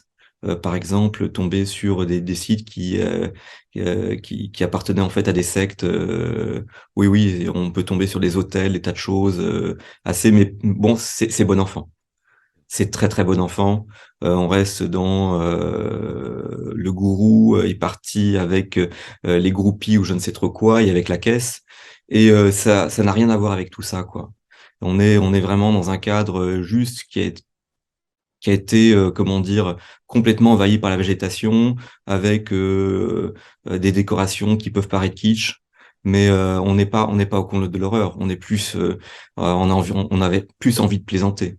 Là, non, là, on se trouve vraiment j'ai l'impression de vivre un épisode de Silent Hill. Alors C'est moi, je me suis terrifiant, demandé est-ce que c'était pas un fake, hein? Tu vois, moi j'ouvre toutes les portes sûr. parce qu'au début, moi, ça m'a paru un peu gros. Tu vois, quand j'ai vu la vidéo, je me suis dit putain, là on a tous les éléments, Voilà, voilà, mais les squelettes, les bouts de chair humaine, les prélèvements de sang, les crânes explosés, enfin le décor maçonnique. Bon, après je me suis dit putain, c'est quand même, tu vois, je réfléchissais, je me dis bon, quand même grosse mise en scène là. Là, il y a du boulot, quoi. Et moi, ce qui m'a aussi gêné, c'est ces textes alchimiques, mais bateaux, tu sais, de la pierre philosophale, les trucs. Toi, ça m'a un peu dérangé, mais après, quand il explore le château, et je vous ai fait voir cette fameuse gravure que ce cercle avec ces 4 symboles. Là, on est dans la pure alchimie, donc je me dis bon, et de là à pousser jusqu'à graver le décor pour faire un truc comme ça, bon, on n'est pas dans un fake.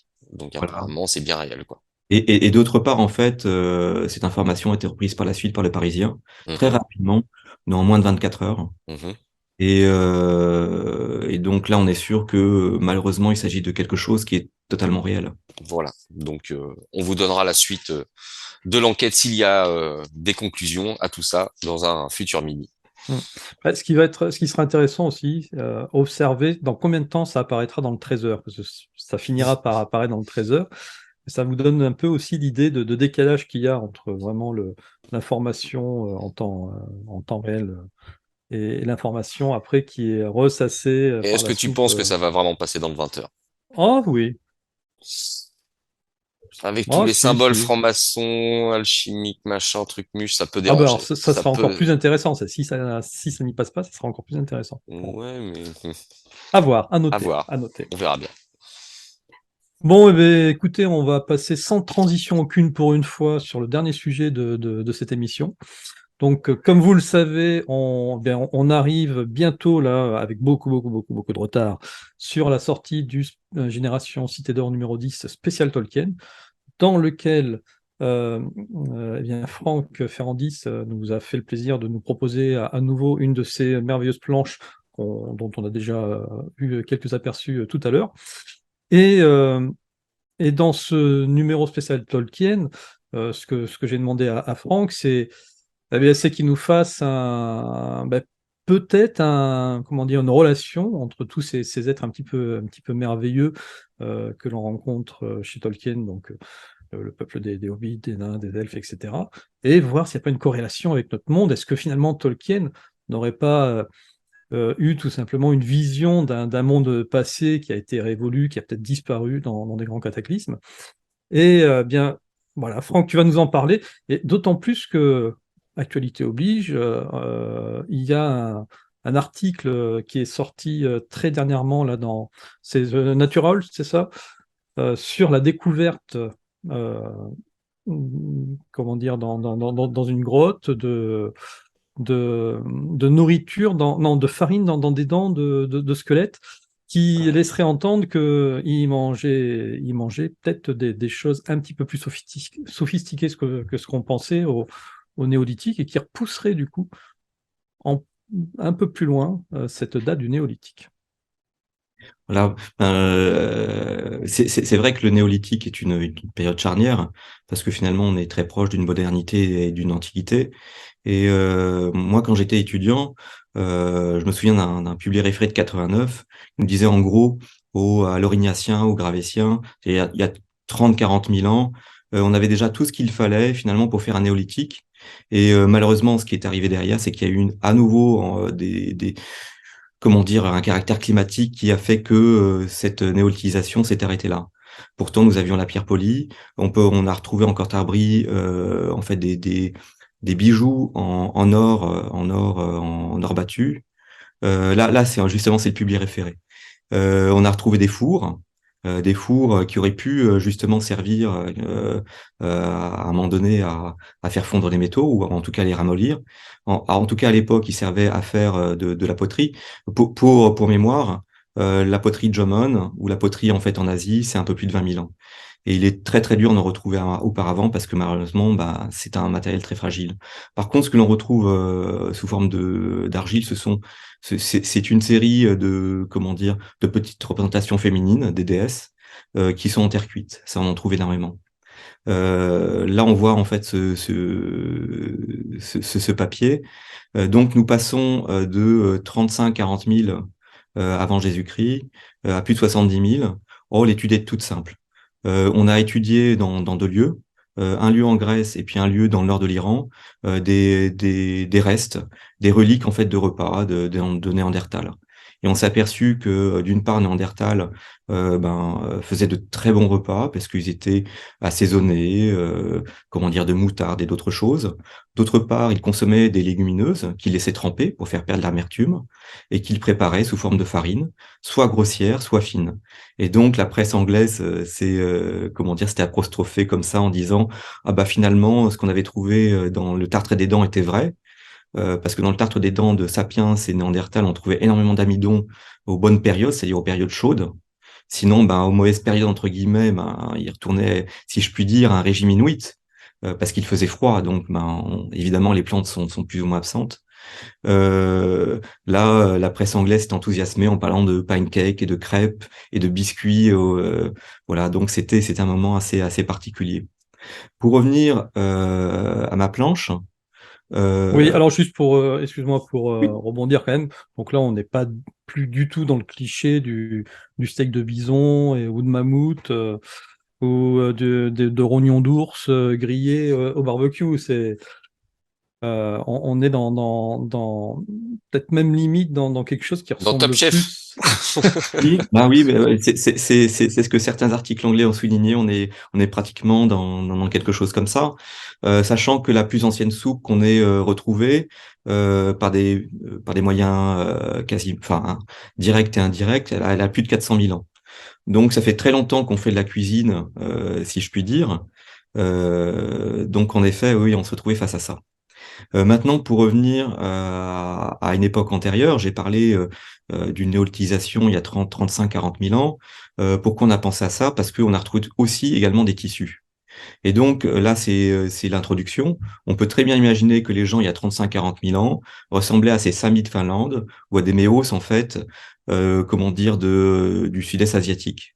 Pour la petite histoire, vous voyez ces vêtements-là, eh bien, on a retrouvé quasiment les mêmes à Sungir, en fait, dans une tombe qui se trouve en fait dans le sud de la Russie.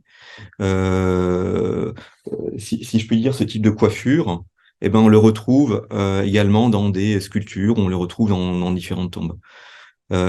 Donc, imaginons nos ancêtres tels qu'on le représentait, enfin, tels qu'on le représentait moi quand je faisais les études d'histoire de l'art, c'est-à-dire qu'ils habitaient les maisons de bûcherons il y a 30 ou 35 000 ans. Ils pêchaient, ils avaient des bateaux de haute mer. En fait, le bateau de haute mer, pour la petite histoire, en tout cas l'embarcation de haute mer, existe depuis 840 000 ans. Déjà, ça permet de resituer les choses. 700 000 ans pour l'Europe. C'est-à-dire que depuis 700 000 ans, on est capable de fabriquer un esquif plus ou moins complexe pour traverser une mer, pour aller sur une île ou ailleurs. Donc ça remet un petit peu les choses à leur place. En ce qui concerne l'art, les hominidés se représentent depuis 2,5 ou 3 millions d'années. À ces dates-là, en fait, on taille des outils et on a des campements avec des zones spécifiques pour dormir, pour tailler les outils, pour préparer les repas. Donc nos ancêtres étaient beaucoup plus malins qu'on le pense. Et à chaque fois, je suis toujours amusé lorsqu'on représente en fait nos ancêtres sous la forme de êtres hirsutes, habillés de lambeaux de peau de bête. Évidemment, c'est faux. Ce n'est pas du tout ce qu'on retrouve dans les tombes, notamment à Sangir. Les gens s'habillaient au minimum, comme la dame là que l'on peut voir actuellement, donc avec du tartan et accompagné de ce bonnet qu'on a retrouvé d'ailleurs dans une tombe de Sangir, ou simplement comme les gens qui habitent aujourd'hui la Laponie ou qui habitent comment dire la Sibérie. Voilà, c'est comme ça qu'ils s'habillaient et il faut arrêter de les représenter de cette manière-là. D'autre part, ces gens-là, visiblement, c'était alors ça, c'était le cas, hein, c'était des hypothèses qui étaient fréquentes comment dire, à la fin des années 80. Maintenant, on peut beaucoup plus étayer les choses grâce à l'étude des dents et du tartre des dents. Ces gens-là, en fait, fabriquent de la farine et on a retrouvé, par exemple, des mortiers et des pilons pour fabriquer cette farine. Notamment à 37 000 ans et puis ensuite par la suite. Donc, nous trouvons face à une civilisation qui est en phase de néolithisation, parce qu'on peut retrouver également de la pierre polie. Oui, je sais, c'est donc on retrouve du métal, de la pierre polie. Ils ont de jolies maisons de bûcherons, ils sont semi-saisonniers. Il manque pas grand-chose, hein, ils ont des bateaux d'haute mer, sauf le climat. Et c'est peut-être le climat qui va les handicaper à un moment donné. Mais ça, c'est une autre histoire. Quelque Et part, là, on serait donc tu disais, dans 80 000 ans avant euh, notre on, ère? on- on est, alors pour Néandertal, avec ces découvertes-là, on est aux alentours des 70 000. Mais il faut comprendre que 70 000, c'est aussi la date du plus ancien dolmen de France, par exemple, c'est le Regourdou. Donc évidemment, avoir des biscuits ou du sucre lent pour bâtir des dolmens, sachant que même si les dalles de l'époque sont modestes, elles font quand même 850 kilos. Si on a une bonne galette de légumineuses ou de céréales mélangées avec autre chose, ça donne beaucoup plus de force qu'un steak, il me semble. Ça donne beaucoup plus d'énergie. Et ceci se comprend comme cela. Pourquoi ne pas imaginer qu'ils aient eu en fait des boissons alcoolisées à partir de ces céréales ou de ces différentes légumineuses ou autres productions alimentaires mises simplement dans une calebasse. On peut très bien imaginer. On peut imaginer des libations. Simplement, comme on ne cherche pas, on ne trouve pas. Simplement des hypothèses qui ont été faites en Allemagne, pour préciser mes sources, en Allemagne, en Angleterre, aux États-Unis, mais sans plus. Là, nous voyons une des prochaines planches. Nous voyons en fait, c'était une question par rapport aux différentes races. Alors, je n'ai pas voulu représenter une race d'hominidés un peu particulière qui peut représenter les méchants chez Tolkien, parce qu'ils ont tendance à considérer leurs acolytes comme des casse-croûtes. Ils sont pas spécialement gentils. Or, ces gens-là ont existé, ils font jusqu'à 1,83 m, 87. Ils ont entre 1000 et 1100 cm3. Finalement, ils sont pas si loin de nous, parce que la moyenne d'Homo sapiens, c'est 1350. Ce sont des êtres intelligents, mais cannibales. C'est-à-dire qu'ils considèrent, par exemple, un Néandertal ou un Sapiens, s'ils pouvaient en attraper un, ou s'ils avaient pu en attraper un, en l'occurrence, parce qu'il faudrait, je pense, reculer l'origine de Néandertal et de Sapiens. On s'est rendu compte que la divergence a eu lieu il y a plus de 800 000 ans. Donc Sapiens a peut-être plus que 310 ou 350 000 ans, comme on le présentait dans certains livres de la Sorbonne, alors qu'on disait qu'il n'avait que 210 000. Ça, c'est pour la petite histoire. Mais donc comment dire, ces êtres hirsutes, pour de vrai, considéraient en fait Néandertal comme un casse-croûte. Et donc, voilà, on se trouve face aux méchants. Maintenant, on va parler des gentils. Parmi les gentils, on va pouvoir retrouver en fait Néandertal. Néandertal fait 1m60-65. Il est trapu, bien charpenté. En fait, c'est un nain. C'est la définition même du nain. C'est pour ça que quand on veut qualifier en fait une personne de petite taille, on l'a qualifié autrefois de petit nain, c'est-à-dire une personne qui fait 1 mètre. Or, un nain, c'est simplement un être trapu. Quelque part, Néandertal pouvait représenter les gnomes. Alors, on le sait, j'en ai parlé tout à l'heure, dans une grotte en Cantabrie, on a retrouvé des bijoux d'or natif, comment dire, superbes, qui datent depuis 40 000 ans. Ils sont Néandertal. Ces gens-là, visiblement, s'habillaient très bien. Ça, c'est autre chose. Lorsqu'on parle des gnomes, évidemment, on dit que ces êtres sont capables de vivre au fond des grottes. Il se trouve que le plus ancien temple qu'on ait trouvé en France a plus de 176 500 avant Jésus-Christ, se trouve à plus de 350 mètres, en fait, dans des boyaux extrêmement compliqués. Et donne lieu sur une salle où il y avait des feux, etc. Enfin, il y a une construction qui est sur place. On est à 176 500. Donc, visiblement, ça a l'air de coller. Maintenant, parlons des elfes. Les elfes, nous avons, comment dire, en Asie du Sud-Est et dans le nord de la Sibérie, ainsi que dans le nord de l'Europe, des êtres extrêmement graciles qui sont quasiment copiés-collés avec les elfes tels qu'on les représente, je dirais, dans la littérature classique ou même dans les films. Là, il se trouve que ces êtres, qui sont des Eurasiatiques un peu particuliers, sans venir dans les détails, vivent dans des forêts boréales qui ont maintenant disparu. Donc là, nous avons nos elfes. Ensuite, nous pouvons parler des hommes. Alors les hommes, depuis combien de temps? Évidemment, aujourd'hui, on parle de 310 000. En tout cas pour les plus pour les premiers, pour le premier sapiens, j'entends. Là, nous trouvons en fait un âge un peu particulier puisque c'est l'âge que nous présente Tolkien. Donc, nous trouvons entre 35 ou 40 000 avant Jésus-Christ. Eh bien, là, nous avons l'homme de Sungir. On peut imaginer un homme qui fait entre 1m80 et 1m90, qui est parfaitement habillé. On peut imaginer que lui aussi peut collecter des métaux à l'âge natif. En tout cas, il a de la pierre taillée assez remarquable. Et comme on peut le voir dans les différents films, la faune qui l'entoure est absolument gigantesque. Juste pour parler des films de Tolkien, on voit en effet des éléphants de guerre qui sont immenses. Ils existaient. On voit le roi des elfes chevauchant en fait un cerf majestueux qui fait plusieurs mètres de haut. Il existait. On voit, comment dire, des Là, t'as un méchants. warg, hein, Tout à fait. ton Daeodon, c'est Voilà. un beau warg. Et donc donc ça c'est une espèce un petit peu antérieure, mais tout ce qui a suivi par la suite est absolument remarquable. Là on voit un aigle de Hast. L'aigle de Hast a la réputation de pouvoir en fait enlever des enfants. On a un autre oiseau aussi qui est capable en fait d'enlever soit un enfant, soit une femme. Donc un hobbit, je pense qu'il n'y a pas trop de soucis. Notamment on parle de Les hobbit. pauvres. Voilà, si on parle de Hobbit, je ne pouvais pas faire l'impasse sur l'homme de Flores, évidemment, puisque à cause de ses grands pieds, on l'a surnommé en fait le Hobbit. Là, c'est une jeune femme qu'on avait retrouvée. Le Gigantopithecus, évidemment, il faut en parler.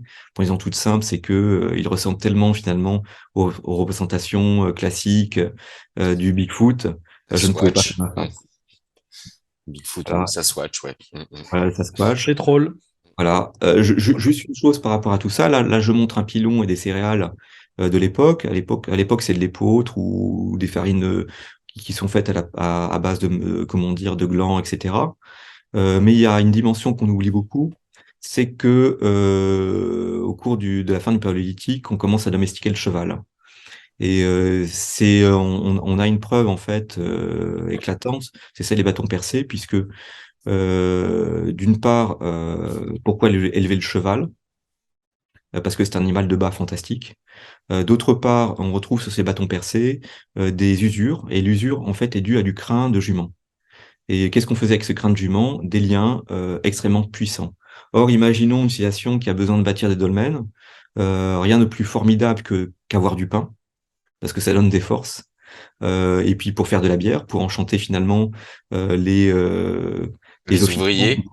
Bah, tout à fait, mais là, je ne fais que redire, en fait, ce qui se pratique en Asie du Sud-Est encore aujourd'hui, parce que nous avons, notamment sur l'île de Nias, une situation qui est encore de type mégalithique. Et donc, une fois par an, nous avons, ce sont des gens, en fait, qui sont qui font de la culture saisonnière en forêt, tout comme le faisaient les gens peut-être il y a 30 ou 40 000 ans. En tout cas, c'était présenté comme ça quand j'étais en histoire de l'art, sous forme d'hypothèse. Euh, et donc, ils fabriquent en fait du pain, ils fabriquent de la bière, enfin en tout cas de l'alcool. Et une fois par an, ben, l'ensemble des clans se rassemble pour bouger une pierre qui fait quelques tonnes. Et nous nous trouvons quelque part dans la même logique. Évidemment, ces gens-là ne connaissent pas le cheval parce qu'il n'y en a pas. Mais avec un cheval, c'est beaucoup plus simple, quelque part. Surtout si si on doit se déplacer de temps en temps. Or, c'est ce que nous voyons. Juste à titre de mémoire, je me souviens d'un public référé qui parlait de la domestication du cheval, et un note de bas de page, j'ai relevé quelque chose d'assez saisissant. D'après la génétique, mais peut-être que cette date va être remise en question, parce que c'est un travail assez récent, vers 9420 Jésus-Christ, certaines races en fait de chevaux ont été fixées, c'est-à-dire qu'il y avait des haras. Ça signifie que le jument et les talons étaient sélectionnés pour avoir un certain type en fait de chevaux. Donc en 9400 Jésus-Christ, certaines races de chevaux sont totalement maîtrisées parce qu'il y a des haras. Et c'est à cette perspective en fait que nous invitent aussi d'autres orientations qu'on retrouve par exemple en Europe, où on trouve en fait des filets pour attraper des chevaux, où on trouve des harnachements, des harnais pour chevaux, représentés sous forme de sculpture ou alors sous forme de gravure. Donc finalement, on a tout ce qu'il faut pour se faire un petit Tolkien, en fait. Si on pouvait se projeter dans le temps il y a 30 ou 40 000 ans, on aurait nos elfes, on aurait nos géants, on aurait, comment dire, nos gnomes, on aurait nos elfes, on aurait les méchants croqueurs d'os, des méchants elfes noirs, enfin, on aurait absolument tout. Mm, Et, mm. il Et nous on manque aurait vraiment. aussi quelque chose qu'on a vite passé tout à l'heure sur cette précédente photo. Alors, on a l'éther du milieu, la Pangée. Tout à fait. Voilà. C'est ça. D'où d'où vient l'inspiration de Tolkien alors, hein? Est-ce qu'il n'aurait pas fait une petite projection astrale dans le passé? Allons savoir. Mais ça, c'est le propre des artistes, en fait, de pouvoir se connecter vers d'autres horizons, d'avoir des intuitions. Mhm. C'est le propre des artistes. Il y a quelque chose d'assez fabuleux. C'est tout à l'heure j'écoutais un ravage de Barjavel parce qu'évidemment on manque d'électricité en ce moment. Euh, On et faisait référence avec Antoine il n'y a pas longtemps. Mhm. voilà. Mais cet auteur nous a laissé en fait un texte qui nous parle du continent antarctique. Et donc, est-ce qu'il y a 900 000 ans ou 780 000 ans, pour être précis, parce que c'est le moment de la dernière inversion du champ magnétique terrestre, puisque c'est ça dont il est question. Est-ce qu'il y a 900 000 ans, des êtres étaient assez intelligents pour faire une civilisation évoluer? Et là, il nous laisse un texte assez chargé, un texte quelque part testament. Euh, que dans le futur, Prophétique. les archéologues pourront ressortir peut-être. Mhm.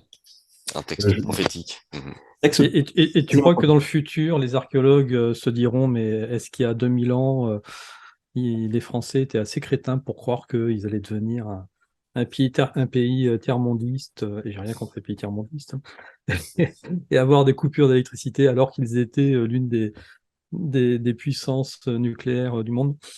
Oui, Je c'est vrai que là, sais pas. on vit une époque un petit peu tragique. C'est vrai. Ouais. Juste par rapport à tout ça, juste montrer cette carte. C'est la carte de Francesco Rosselli de 1508. J'ai eu l'occasion de discuter dans certains cénacles. Évidemment, elle pose question. Elle pose question, je pense, à la Société de géographie, ou du moins à quelques-uns de ses membres. Elle pose question aussi, peut-être, à des membres d'autres sociétés, parce qu'en effet, c'est une représentation du pôle Sud, libre de glace, mais surtout telle que on a pu la voir par le passé. Il y a bien longtemps. En tout cas, pour officiellement, La découverte du pôle sud, c'est aux alentours des 1819-1820. Pour connaître parfaitement ces côtes, il faut attendre l'année géophysique. Alors, je vais dire une bêtise. Donc, ça date de la fin des années 50. Comme ça, je ne dis pas de bêtises. Ça Et rappelle la carte de Pereiraïs. alors là, c'est beaucoup mieux. C'est infiniment mieux parce qu'on montre le Sundaland, un continent qui a disparu sous les eaux, Mhm. tout simplement parce que la mer s'est relevée de 120 mètres. On trouve l'Australie, selon l'axe penché de Francis Mazières, excusez du peu. On retrouve en fait l'Antarctique avec 5 cités. Et je me suis posé la question, est-ce que finalement, on a trouvé quelque chose à l'emplacement de ces 5 cités? Ça correspond en fait à des gisements miniers. Et ça, on le sait depuis l'année géophysique. Je vais dire une bêtise, on me corrigera. Je sais plus si c'est 57 ou 58 ou une autre date. En tout cas, on était à la fin des années 50, au moment où on se penche en fait sur sur ces régions. Donc là, on se trouve face à une carte impossible, en effet. Et c'est cette carte que tu as eu le plaisir aussi de nous montrer dans Génération Stellar numéro Tout à 9. fait, Voilà, parce que toujours pareil, dans chacun des numéros, celle-ci. voilà, chacun des numéros là est orienté sud comme à l'époque, en effet. Ouais, tout à fait. Et dans chaque numéro, je propose en fait les cahiers d'Esteban, les cahiers de Les carnets de Tao. les carnets de Tao, avec Esteban, Tao et Zia. Et ils continuent en fait leurs explorations pour découvrir des civilisations mystérieuses, pour découvrir de mystérieux artefacts, pour découvrir finalement des choses totalement inattendues et qui nous révèlent un passé qui n'est pas celui qu'on nous présente généralement à l'université ou à l'école classique. Donc qu'on nous présente plutôt dans certains publics référés qui sont faits de manière extrêmement confidentielle. Voilà. C'est tout. En tout cas, ce soir, effectivement, tu nous as fait voyager. C'est clairement, on y était hein, en compagnie d'Esteban Tao et Zia. Tu es notre Mendoza de service, vraiment, on adore. Et moi, j'ai qu'une hâte là, ben, c'est que vous fassiez votre enregistrement avec Jérôme pour qu'on ait la suite, parce qu'on on est accro, hein, carrément. Hein, Jérôme? Ouais, on va se faire ça. Il n'y a pas de souci. C'est dans les tuyaux, comme on dit.